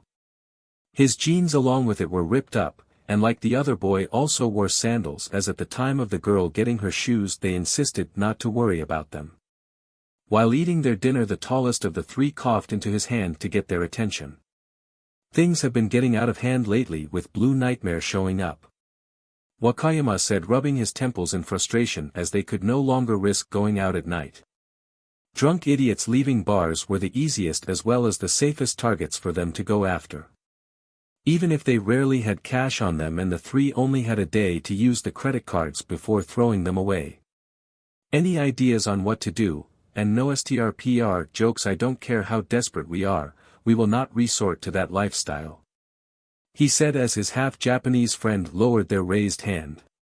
I wasn't joking, you know that, but even we will hit that breaking point eventually. Yuki said in his usual emotionless monotone voice. As much he also disliked the idea, he was what he likes to call himself, a realist when faced with cornering circumstances. It is either that or we do something crazy like fighting the crazy beach, assuming we can actually find her. He said, releasing a sigh.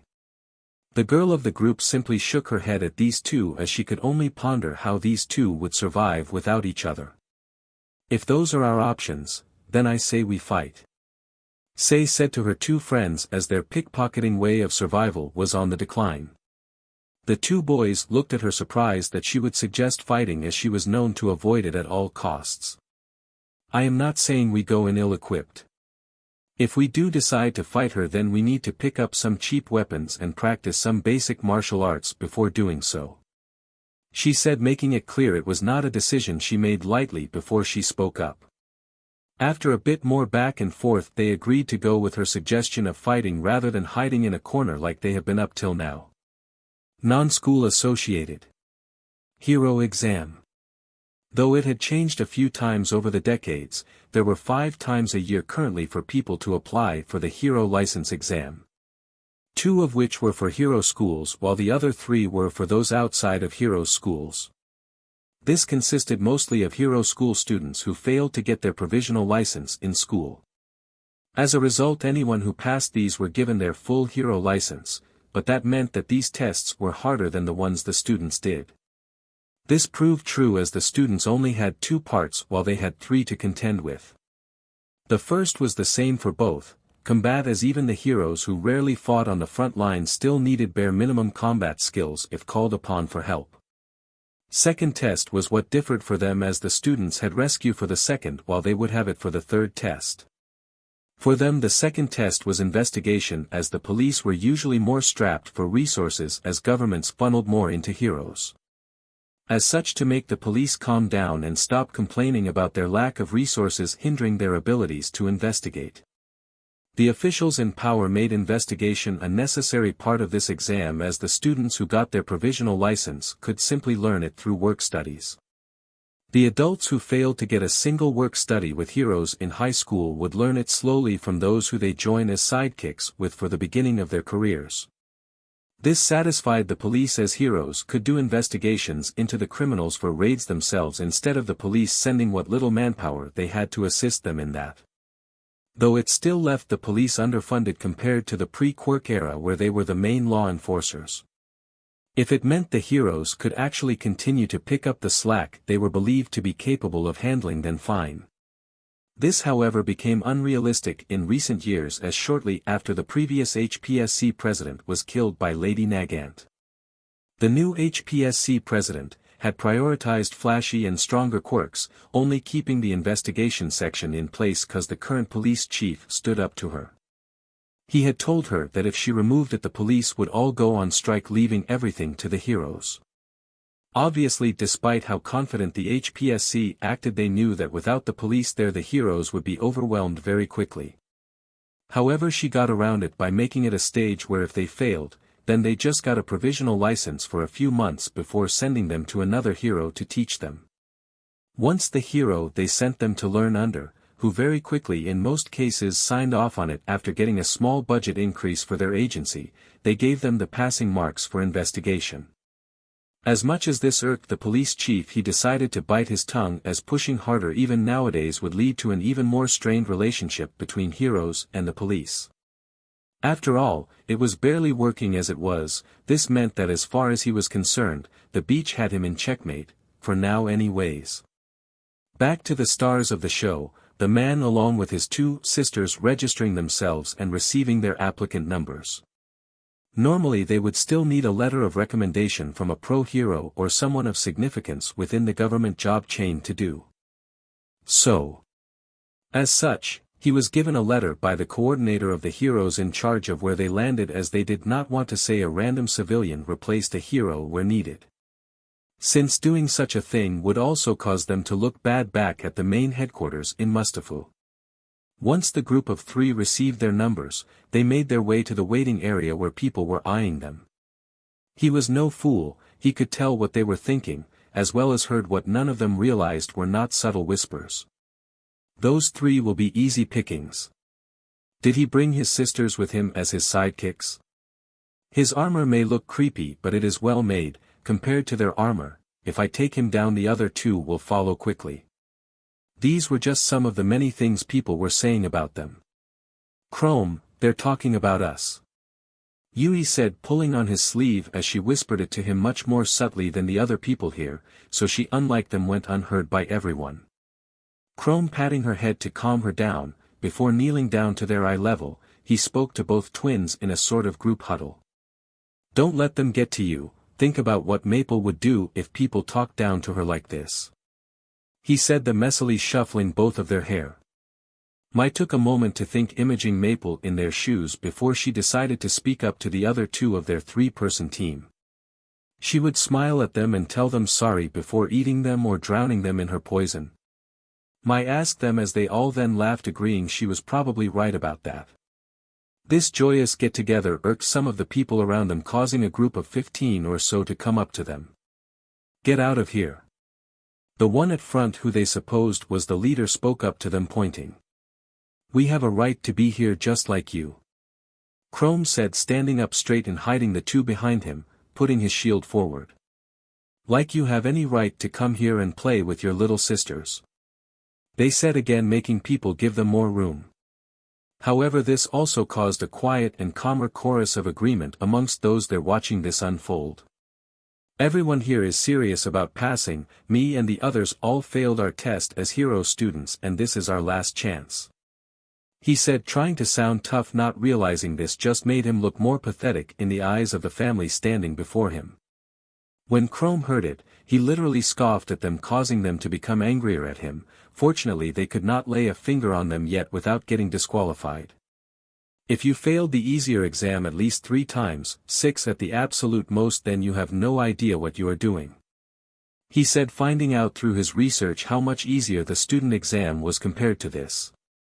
I know I bragged to Syrup about how I died a lot when we found the dungeon with my armor, but this is just stupid to say in a room full of opponents, Chrome thought as he wondered who still seemed like easy pickings between the 2 groups.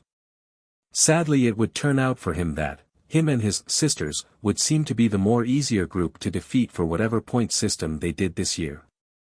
Lucky for him, an announcement got everyone attention to pay attention to the speaker before them at the podium at the other end of the room. Alright, with the amount of people this year, you will need 10 confirmed defeats to pass.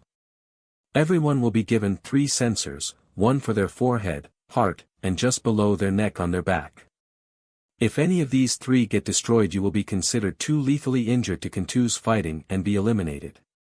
Any other sensors on you will turn red upon one or more of the others getting destroyed.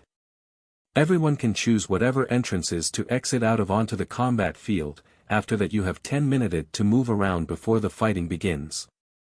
When you get eliminated, a drone will fly around and guide you to the eliminated exit. Those who pass can remove one of their 3 sensors and it will display a map showing you where the waiting area is. You know you will pass when your counter goes from 10 to 0. They said, making sure everyone heard them. Once everyone put on their markers and went to the entrances they wanted, they were lifted up to the arena. With that, a hollow timer in the air indicated how many of the 10 minutes they had left to disperse. Non-school associated. Hero exam. Section 1. Chrome and the twins went to a rocky zone as they knew an all-out fight, the less obstructions the twins had the better. It would also make it easier for him to guard them from attacks due to the open space. However, as soon as the timer was up, the 3 were faced with the group of 15 idiots from before. Too bad you are only worth 1 point each, but at least you are 3 guaranteed points. The leader from before shouted as they moved in to attack. Chrome rushed forward with his shield, surprising them. This allowed him to use his cleaver to destroy 4 heart markers along with knocking them back with decent cuts. When he spun on his heel to go after the others, 3 of them turned around to face him as well. Using his shield to block their attacks, the few scratches he had before from his previous clash with their 4 companions were healed instantly, confusing the 3 he was now facing. Sadly for them, a shockwave from behind them, and the combination of their other friends flying overhead with the dust cloud blocking their sight distracted them. Not wasting time, Chrome used the flat side of his hatchet to strike the 3 across their heads, knocking them out. "We did it!" The twins shouted, almost celebrating, before Chrome reminded them that they needed to beat 10 each to pass the test. Currently his markers showed 3, this made sense as all of theirs previously showed 10 and he defeated 7. The twins had theirs numbers lowered as well, with My having 4 now and Yui having 8 since more of them were closer to My. Continue forward by holding on to Chrome back. They eventually wandered to a chasm that stretched between themselves and the city zone. After a quick discussion they made their way down to the chasm. Along the way they found themselves surrounded by people. Using swipes of aftershock they struck the countless different opponents with long-range attacks, but the markers were as durable as the places on the human body they were supposed to represent. Get into destroyer mode, and take turns using aftershock. Chrome said, using his shield to strike the head marker of an idiot who tries to jump on them from above.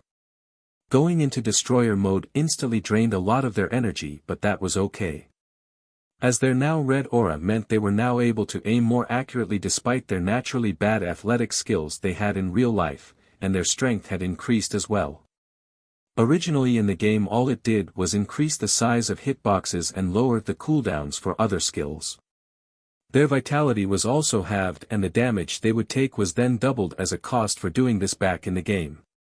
As the combination of their skills perfectly synced up in this world, no one realized they were using multiple quirks, except a certain someone watching over the exam. Double impact caused a small shockwave where 2 consecutive hammer strikes were made by the user, causing extra damage. Double stamp causing a small shockwave a certain distance away when striking the ground.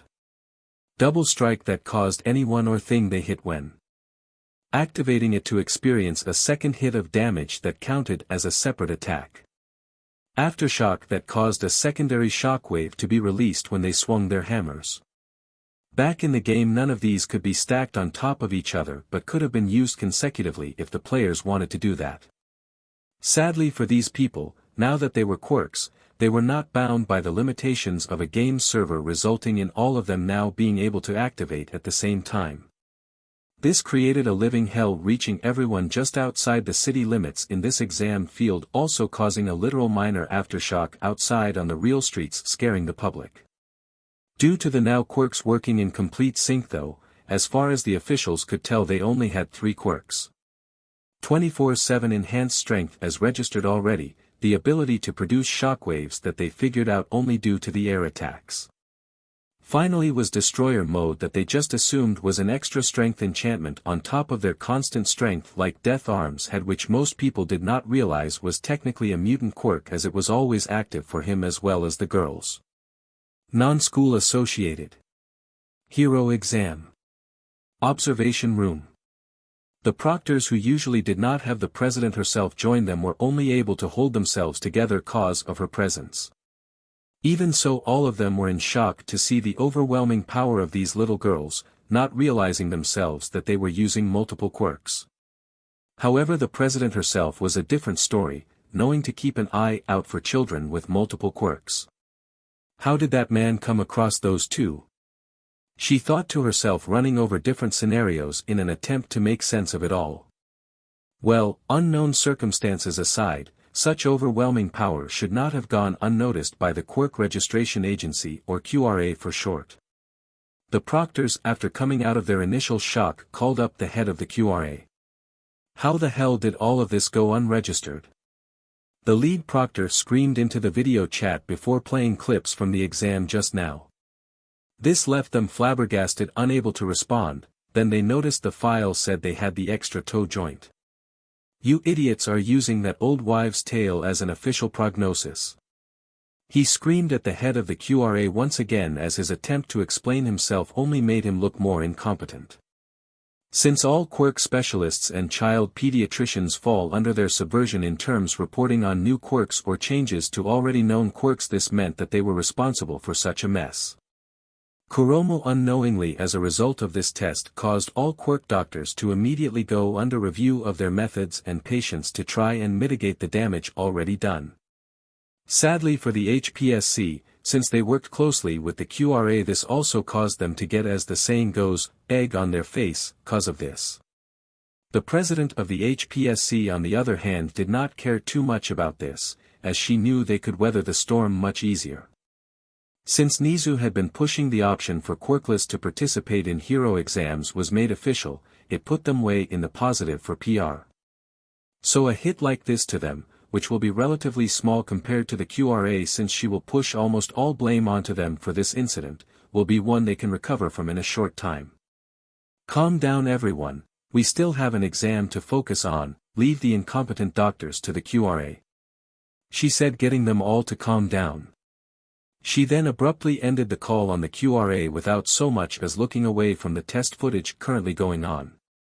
Normally such a rude thing would be bad of her to do, but she had bigger concerns than those crybabies who are soon to be public enemy number one.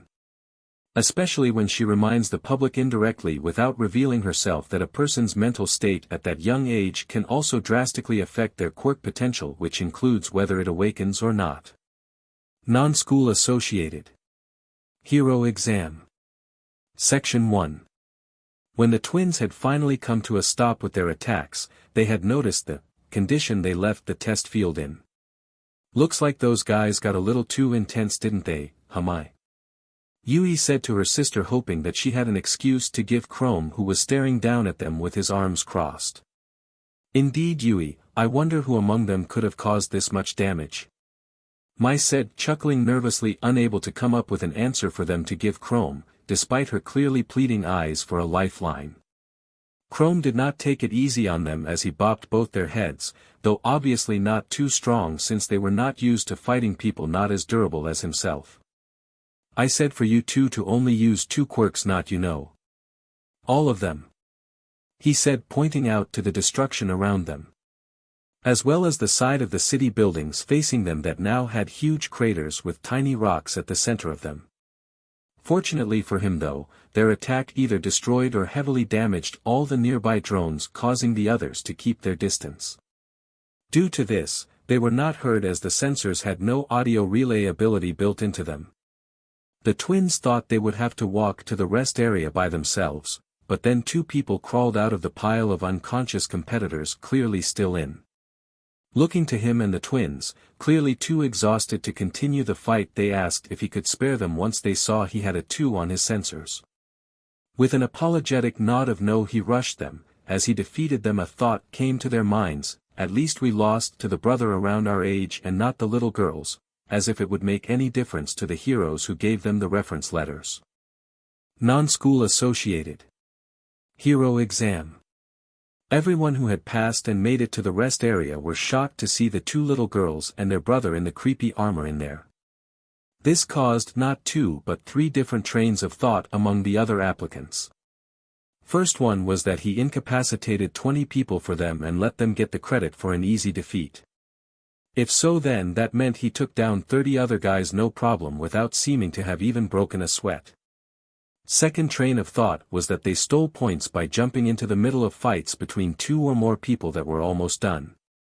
If so, then that meant they had decent stealth skills despite those large toy hammers they had to have been carrying, since real ones would normally be too heavy for kids that young. That also meant that they need to be careful of them stealing points or final spots in the next section of the exam. Third one, which was the most terrifying for them, was that they had powerful enough quirks to overwhelm grown adults. Fortunately for them, if that was the case, there is a silver lining for them, and that is if they can separate them from their brother they can outsmart the brats. Sadly for these men, not only are these little girls strong, but soon they will find out how intelligent they are. The twins were currently eating some of the salted crackers and drinking the water that was left out for people who had passed so far. Chrome on the other hand was worried about if he got separated from the twins for this part. Though he doubted the HPSC would try to kidnap them in the middle of an exam, he was still weary of being separated from them. Then suddenly an announcement came on for everyone to declare the next part of the exam. All right everyone, you will be separated into groups of 3 or 4, then placed into rooms with fake files with fake crimes. Your job is to determine what the criminal group name is, identify the total members within a roughly 5 or 10 members margin of error. This will be told to you at the start, and finally their base of operations. You each will be given small tablet to record and send in the information to us once you are sure of it. 4 people in rooms of 3 1 can pass, in rooms of 4 up to 2 can pass if you wish to work together with someone. The most accurate person or persons on the 2 people team-ups will proceed. Timers for all rooms will be set at the same time, so do not start till you get the signal to do so. You will be guided to your room numbers momentarily, and remember there are no cameras in the room, that is all. He said to them, making the less intellectual of them there to sweat it out in fear of not being able to team up. Unfortunately for them, there was a secondary purpose for that team-up part, and many fools would get caught in the trap. Non-school associated. Hero exam. Section 2. My was always careful not to rush into things. Even so, in a 4-person room, she decided not to team up with the guy who offered her to work together. It was clear to her by his dropping jaw at the sight of the piles of paperwork in the room that he would lean on her to do the work, then try to steal the credit. When her and her sister first joined a party back in the game, one of the other people took credit for her and my finishing off a boss. After that they had gotten kicked out of a few more parties for similar scenarios and their general slow movement. As soon as the timer had started, the other 3 shoved her out of their way onto the ground, beginning to tear apart the piles. Everything that was once a somewhat organized mess was a complete mess, so she decided to begin organizing what she could get her hands on.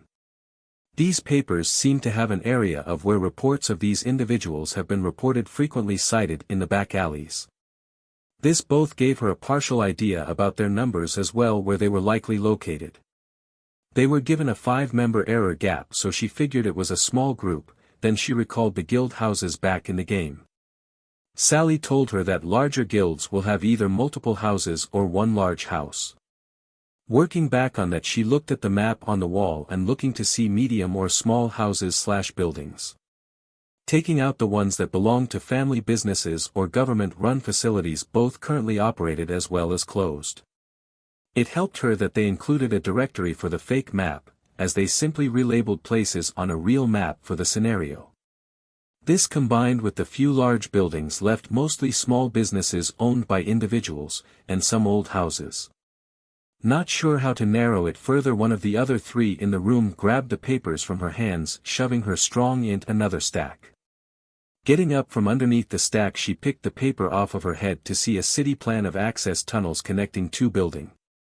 One of them being an abandoned warehouse a little bit away that was not directly connected to any main streets. The other was one of the medium-sized buildings, an old clothing store that closed down. Going back on her assumption, she realized that her group was not small but more likely a larger group. Looking around, she noticed a wanted board, but only one of the individuals was listed as a part of the gang. She felt that this was odd to put in here and that only one gang member was listed on the board with two random criminals. Looking through the files frantically, she had found a receipt for one of those 50 people to go coffee orders from a coffee shop. It was dropped out of the pocket of one of the guys who was determined to be part of the group. There was a coffee house only 2 blocks away from the abandoned warehouse she had found in the plans, but she could not identify the name without the internet or more files. And 3 blocks away from that was a house that was being rented out by a group of 5 guys. The police got several complaints apparently from their neighbors cause they had nearly 50 people coming to visit almost every night. Naturally, there was no loud parties or anything suspicious going on, but when a request was made expand reports of suspicious individuals to a wider area, the house just barely came within range. As she began typing it into her tablet frantically and was about to click send, when she was grabbed from behind by one of the other 2 guys that paired up. The guy who she refused to partner with tried to help her at first. But at the threat of being ganged up on essentially 2 against 1 as he considered her dead weight, he backed off. Grabbing her tablet, they began copying down what she wrote and sent it to get evaluated, thinking they would pass. She would have tried harder to break free, but since the tablets were strapped to her forearm like the others since the beginning, she would risk breaking it if she wanted to avoid seriously injuring them. And she knew that if they lied to the people overseeing the exam, then they would likely believe them and she would be disqualified for assaulting them. If not for her stress for wanting to pass the exam, she would have realized that, would they really place no cameras in here to watch them? Fortunately for her, security had come in and gotten the 2 of them off of her after a little bit, as they decided to hold her longer to prevent her from sending in anything for herself. Non-school associated. Hero exam. Section 2. Yui. Though just as smart as her sister, she had a bad habit of getting excited easily and not thinking a situation through first. This habit she carried over into now, however, as like the other 2 she was scrambling through the papers. Unlike them, however, she was quickly able to go through the information and actually piece together the scenario. However, the other 2 noticed and grabbed tablet from her, fighting over it, trying to copy her current notes written down so far. In the end, however, they broke it. Needless to say, the people waiting outside of the nearly soundproof rooms heard a disturbing amount of screaming coming from it. After an hour and a half, she knocked on the door. When it opened, she handed them the last surviving tablet in that room, telling them they broke hers. Not wanting to argue with the little girl who had beaten 2 grown men to a bloody pulp while also finishing in the test a half-hour earlier than expected, they readjusted the name on the tablet to hers as thankfully instructed by their bosses, and told them security would be by to grab the 2 people who were with her. Non-school associated. Hero exam. Observation room. Everyone who was overseeing the exam was currently shaking her head at the sight of the 2 idiots, actually thinking they had no eyes on them. Unfortunately for the 2 of them, as well as all of the other participants, there were camera feeds coming from the tablets themselves. At first they thought they would need to send in security to deal with them, but, turn out the little girl had quite the temper. She, however, was not the issue, rather it was her sister Mai who was the bigger problem to deal with. The detail to realism is incredible. Where did you find the budget to buy out some of these actual businesses' names? She asked them, impressed as she recognized a few of them. Usually they had to use absurd fake names, as real businesses could sue them for using their names in these tests. The HPSC president saw some of the others member there go pale trying to talk. This confused her. What is the problem here? She asked them, getting worried about what their answer was going to be now. At that point a hero came barging in, yelling at all of them for messing with his room and case files. Though most were solved, there was one open one among them he was apparently still working on. The details and some of those files from that black-haired girl room are from a real case. I guess someone may have accidentally cleaned out his office by accident thinking it was a storage room for one of these exam rooms. One of the proctors said nervously as he noticed one of the eyes of the president twitching mouth agape.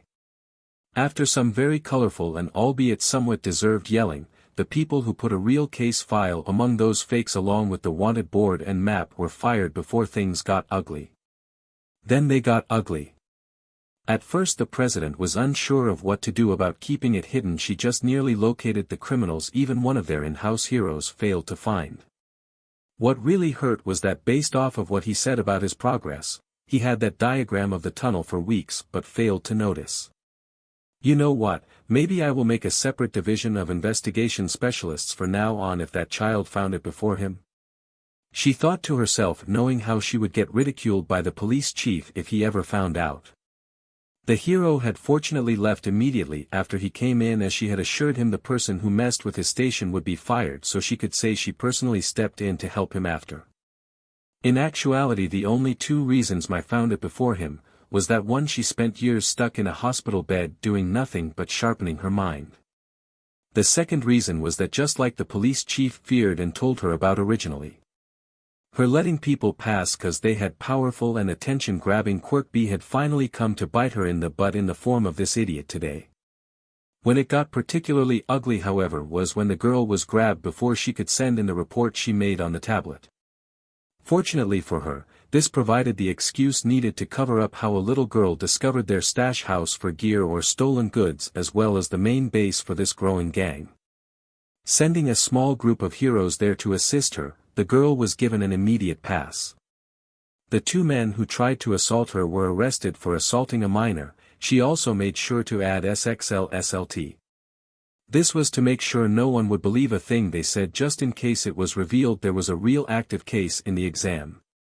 The two were naturally banned for life from taking the exam, while the third man was simply kicked out the current exam to be a hero, as well as the others, for the rest of this year and the following year.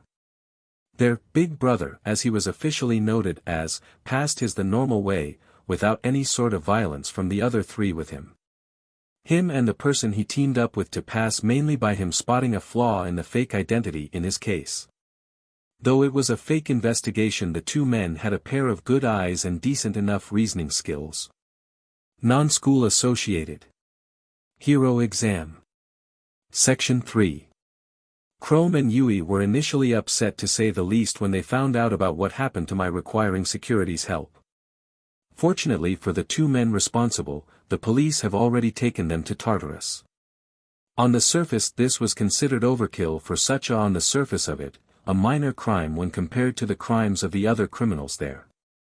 However, there were two very significant reasons beyond the secret reasons of the HPSC president. The first was that the hero exams are a government-funded test for a license needed to get what was technically a government job. So to make sure people stayed in line, they had to make an example of those two beyond simply banning them for life from becoming heroes with some time in a random prison. Secondly was that despite never getting their provisional licenses, they were still trained how to fight using their quirks. So if they did turn to villainy, which was highly likely, then they could do significant damage before getting caught. As a result, Tartarus was the only prison that was secure enough for them to be sent to without worry. Mai, who normally liked being close to her sister, and Chrome, who even before they came here felt like an older brother watching them, was not exactly comfortable right now. On top of her sister wrapping her arms around her tightly, she also had Chrome hold his shield on the other side of them, pulling them in close to him. "I'm totally fine now, really," she said to them for the almost 10th time with a sigh, as like all the other times they ignored her refusal. Fortunately for her, the announcement for the next part of this exam had begun. "All right people, to start off, watch the screens of the battlefield from the first section of the exam," the announcer said, causing them all to turn to it, only for everything to get blown up, shocking the first-timers here that made up most of them. The Help Me company of actors will play the roles of civilians trapped in the disasters you see before you. Thought, fighting and investigation into the criminals of the world is a large if not majority of the job. There is still the rescue aspect. When heroes first started, rescuing people was their primary goal, but with this era of peace most criminals are defeated before they can do much damage. As a result many heroes have forgotten this important task, so I hope for your sakes you know how to use your quirks for something other than fighting," he said before it cut off and they were all released into the arena from the same point. Most people scrambled to rush to grab the most people, but there were a few who knew better than to rush in before getting a better look at the land. Fortunately for Chrome, Mi, and Yui the other patient people agreed to talk over briefly who did what. Since Chrome was one of the few with thorough first aid training, a tale for another day, he was put in charge of the others with thorough first aid training. Mi and Yui went 2 different ways in groups of 3 to assist the people paired with them in rescuing people. Every group had at least one strength quirk user, or someone with a quirk good for moving rubble out of the way safely. With this in place a steady stream of injured came to the first aid station they started at only after some time for an explosion to occur.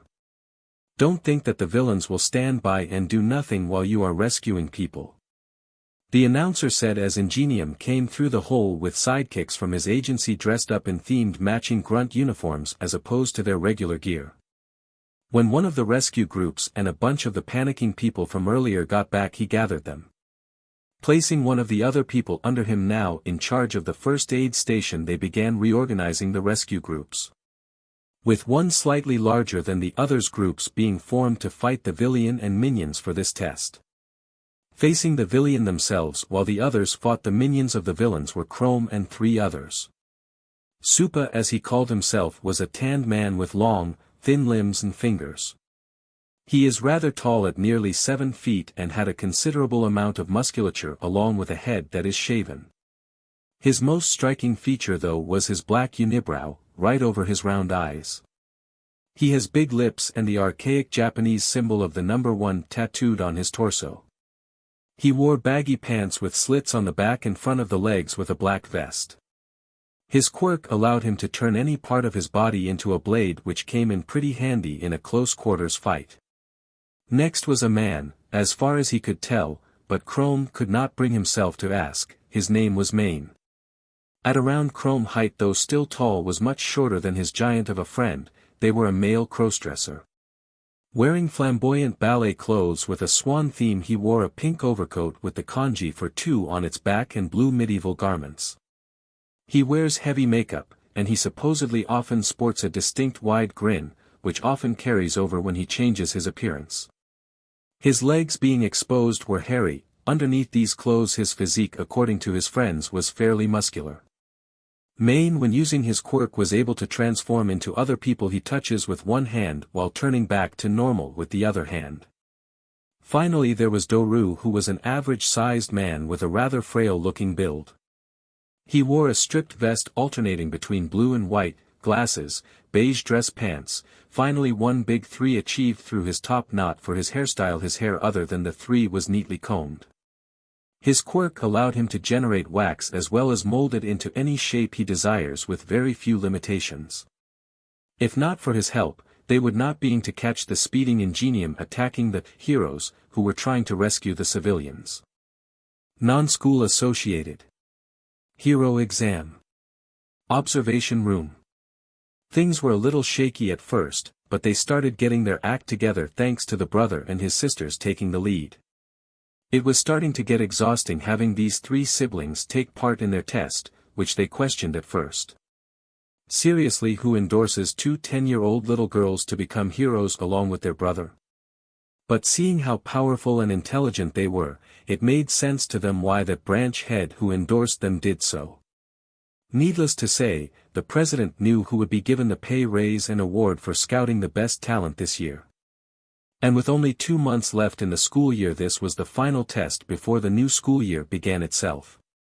They based the exams around high school calendars to make planning in the student exams easier for themselves.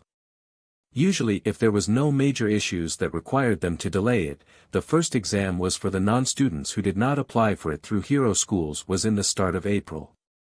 This was so the massive influx of paperwork required for setting up these exams could done at the same time as the first exam for hero course students. The first exam for the students occurred at the end of April so as to help the students Second years were the ones to mostly fill up these exams, along with the third years who failed to pass during their second years had a month with school assistants to do final preparations. Then the next test for the non-students occurred in the beginning of August to repeat the CYCL, with the second student test occurring at the start of September. This gave both test participants 4 months since their last test, so anyone who needed to retry on these had ample time to get themselves put together. The student exams naturally had more people passing it, as it was only twice a year they could take the test. This means that the final test for non-students occurred in January, giving them 5 months instead of the previous 4 months interval, with a 3-month interval before that. As a result, it was dubbed the final chance test BU. Those taking it, as most did not return for a second time after failing it. Deciding that things were going a little too smoothly for them, they signaled for the villains to shake things up. Just as they figured, the people who rushed in to save people were caught off guard. This showed them the true leaders among the people there, and by the looks of it, Ingenium, who they called in for this exam, was going to have themselves a rough time. At least it was supposed to be Ingenium, but who was this last-minute no-name Ingenium knockoff replacement? Non-school associated. Hero exam. Section 3. With the twins. Mai was currently with a group of 3, while she and one of the other 2 lifted the rubble. The last person used his quirk to delicately pull the victim out, telling them there was nothing left to worry about. There is no need to worry, we will get you to help, so please hold on a little longer, okay? She said to them, treating them like the NPC protection quests that Maple told them about. She told them how it went less awkward to speak to them if they talked like the stereotypical character they were supposed to be in that scenario. So Mai and Yui decided that if Chrome was supposed to be the scary fighter striking fear into the villains, then as his sidekicks they had to do what he would have a strong time doing and make the rescued civilians feel happy. Even they had to admit that his armor looked a little intense at times. Good choice of words when dealing a scared child, but try to put a bit more confidence behind them next time. You're supposed to be heroes after all. The actor playing the child gave them a thumbs up while throwing them a bone for their effort. Like all the other actors, he will give a score out of 100. And afterwards the averages of the score will be determined for each person to see who passed. Unfortunately for the hero applicants, unlike the investigation part of the exam, if they failed this, then they did not get their licenses. With Yui, she was carefully moving the larger pieces of rubble that someone was stuck under to get to them, while the other 2 handled the smaller pieces. It was going relatively fast, which in a delicate situation like this was not what you wanted to do, almost causing it to collapse further when one of the other 2 tried to pick up the pace. Yui and the other guy had to try and hold the pile together. Luckily for them, it stabilized, allowing them to continue their work at rescuing an old man. "We got you, sir, do you need help walking to the medics?" she asked him, thinking most old people in an actual situation like this would not get off easy. Currently elsewhere in a hospital, a grouchy old man who once ignored a kid on the sidewalk in front of his with a broken leg was in a hospital with a broken leg from a localized earthquake. Sneezed. His house was just a little bit outside of the test area that Mai, Yui, and Chrome were at today. Then there was a break in the wall and an announcement where villains had suddenly showed up, making things more difficult. Not expecting this, some of the first-time takers began to panic, but the people with Mai and Yui kept them calm, telling them that such a thing is nothing they cannot deal with while rescuing someone. Covered in bulky misshapen metal armor, a tall man seeming like some sort of futuristic knight laughed and told the others with him to wreak havoc. Fortunately for the hero trainees, despite the test proctors fighting with a chunk of what was assumed was their total strength, were holding their own. Some got significant injuries and had to retreat, but they still managed to get the actors to safety. Even the actors were impressed by the acting, saying things like how they seemed like such a real villains. Non-school associated. Hero exam. Section 3. With Chrome and the One Piece boys. Doru used his quirk to cover up the hole so they could not escape with civilians through it afterwards. This made the person they thought was a hero playing the villian get upset at this. UBSTRD. I am gonna tear that stupid stuff apart after I use my flame legs to burn your face off with my next roundhouse. He said, making them think he was getting a little too into character, but decided to roll with it. Ha! With that wardrobe, the only one who is gonna need help after this is you, you fool. Maid said, spinning on one toe, deciding to strike back verbally since the others too were like usually probably won't. Supa let out a sigh before shaking his head, turning his arms into blades. He got in a battle-ready stance as his three comrades for the monies were ready themselves. Seriously, Maid, you are the last person to talk, you swan dancing pervert. He said, remembering the time they copied a woman who called them a freak only to instantly strip down in the mall to show off her body to everyone. Non-school associated. Hero exam. Observation room. Currently freaking out as they called Ingenium moments ago, telling them he left a message to the assistants of the head proctor that he wasn't coming. Checking with their assistants, they found out that she forgot to tell him about the message. That meant that this was a real villian and not Ingenium that broke into the exam. Needless to say, they were scrambling to call in their in-house heroes when the president shouted at them all to calm down. Let's see how those four handle the situation, but keep the others on standby if they fail. She told them, closely watching the four prepare to fight along with the others handling the grunts. But still, first those twins cause an earthquake and now we get attacked by an idiot, while their earlier incident damaged most of our security cameras on that side of the building. The president said with a sigh at the absurdity of today, it was like this was some kind of isekai story and she was a side character.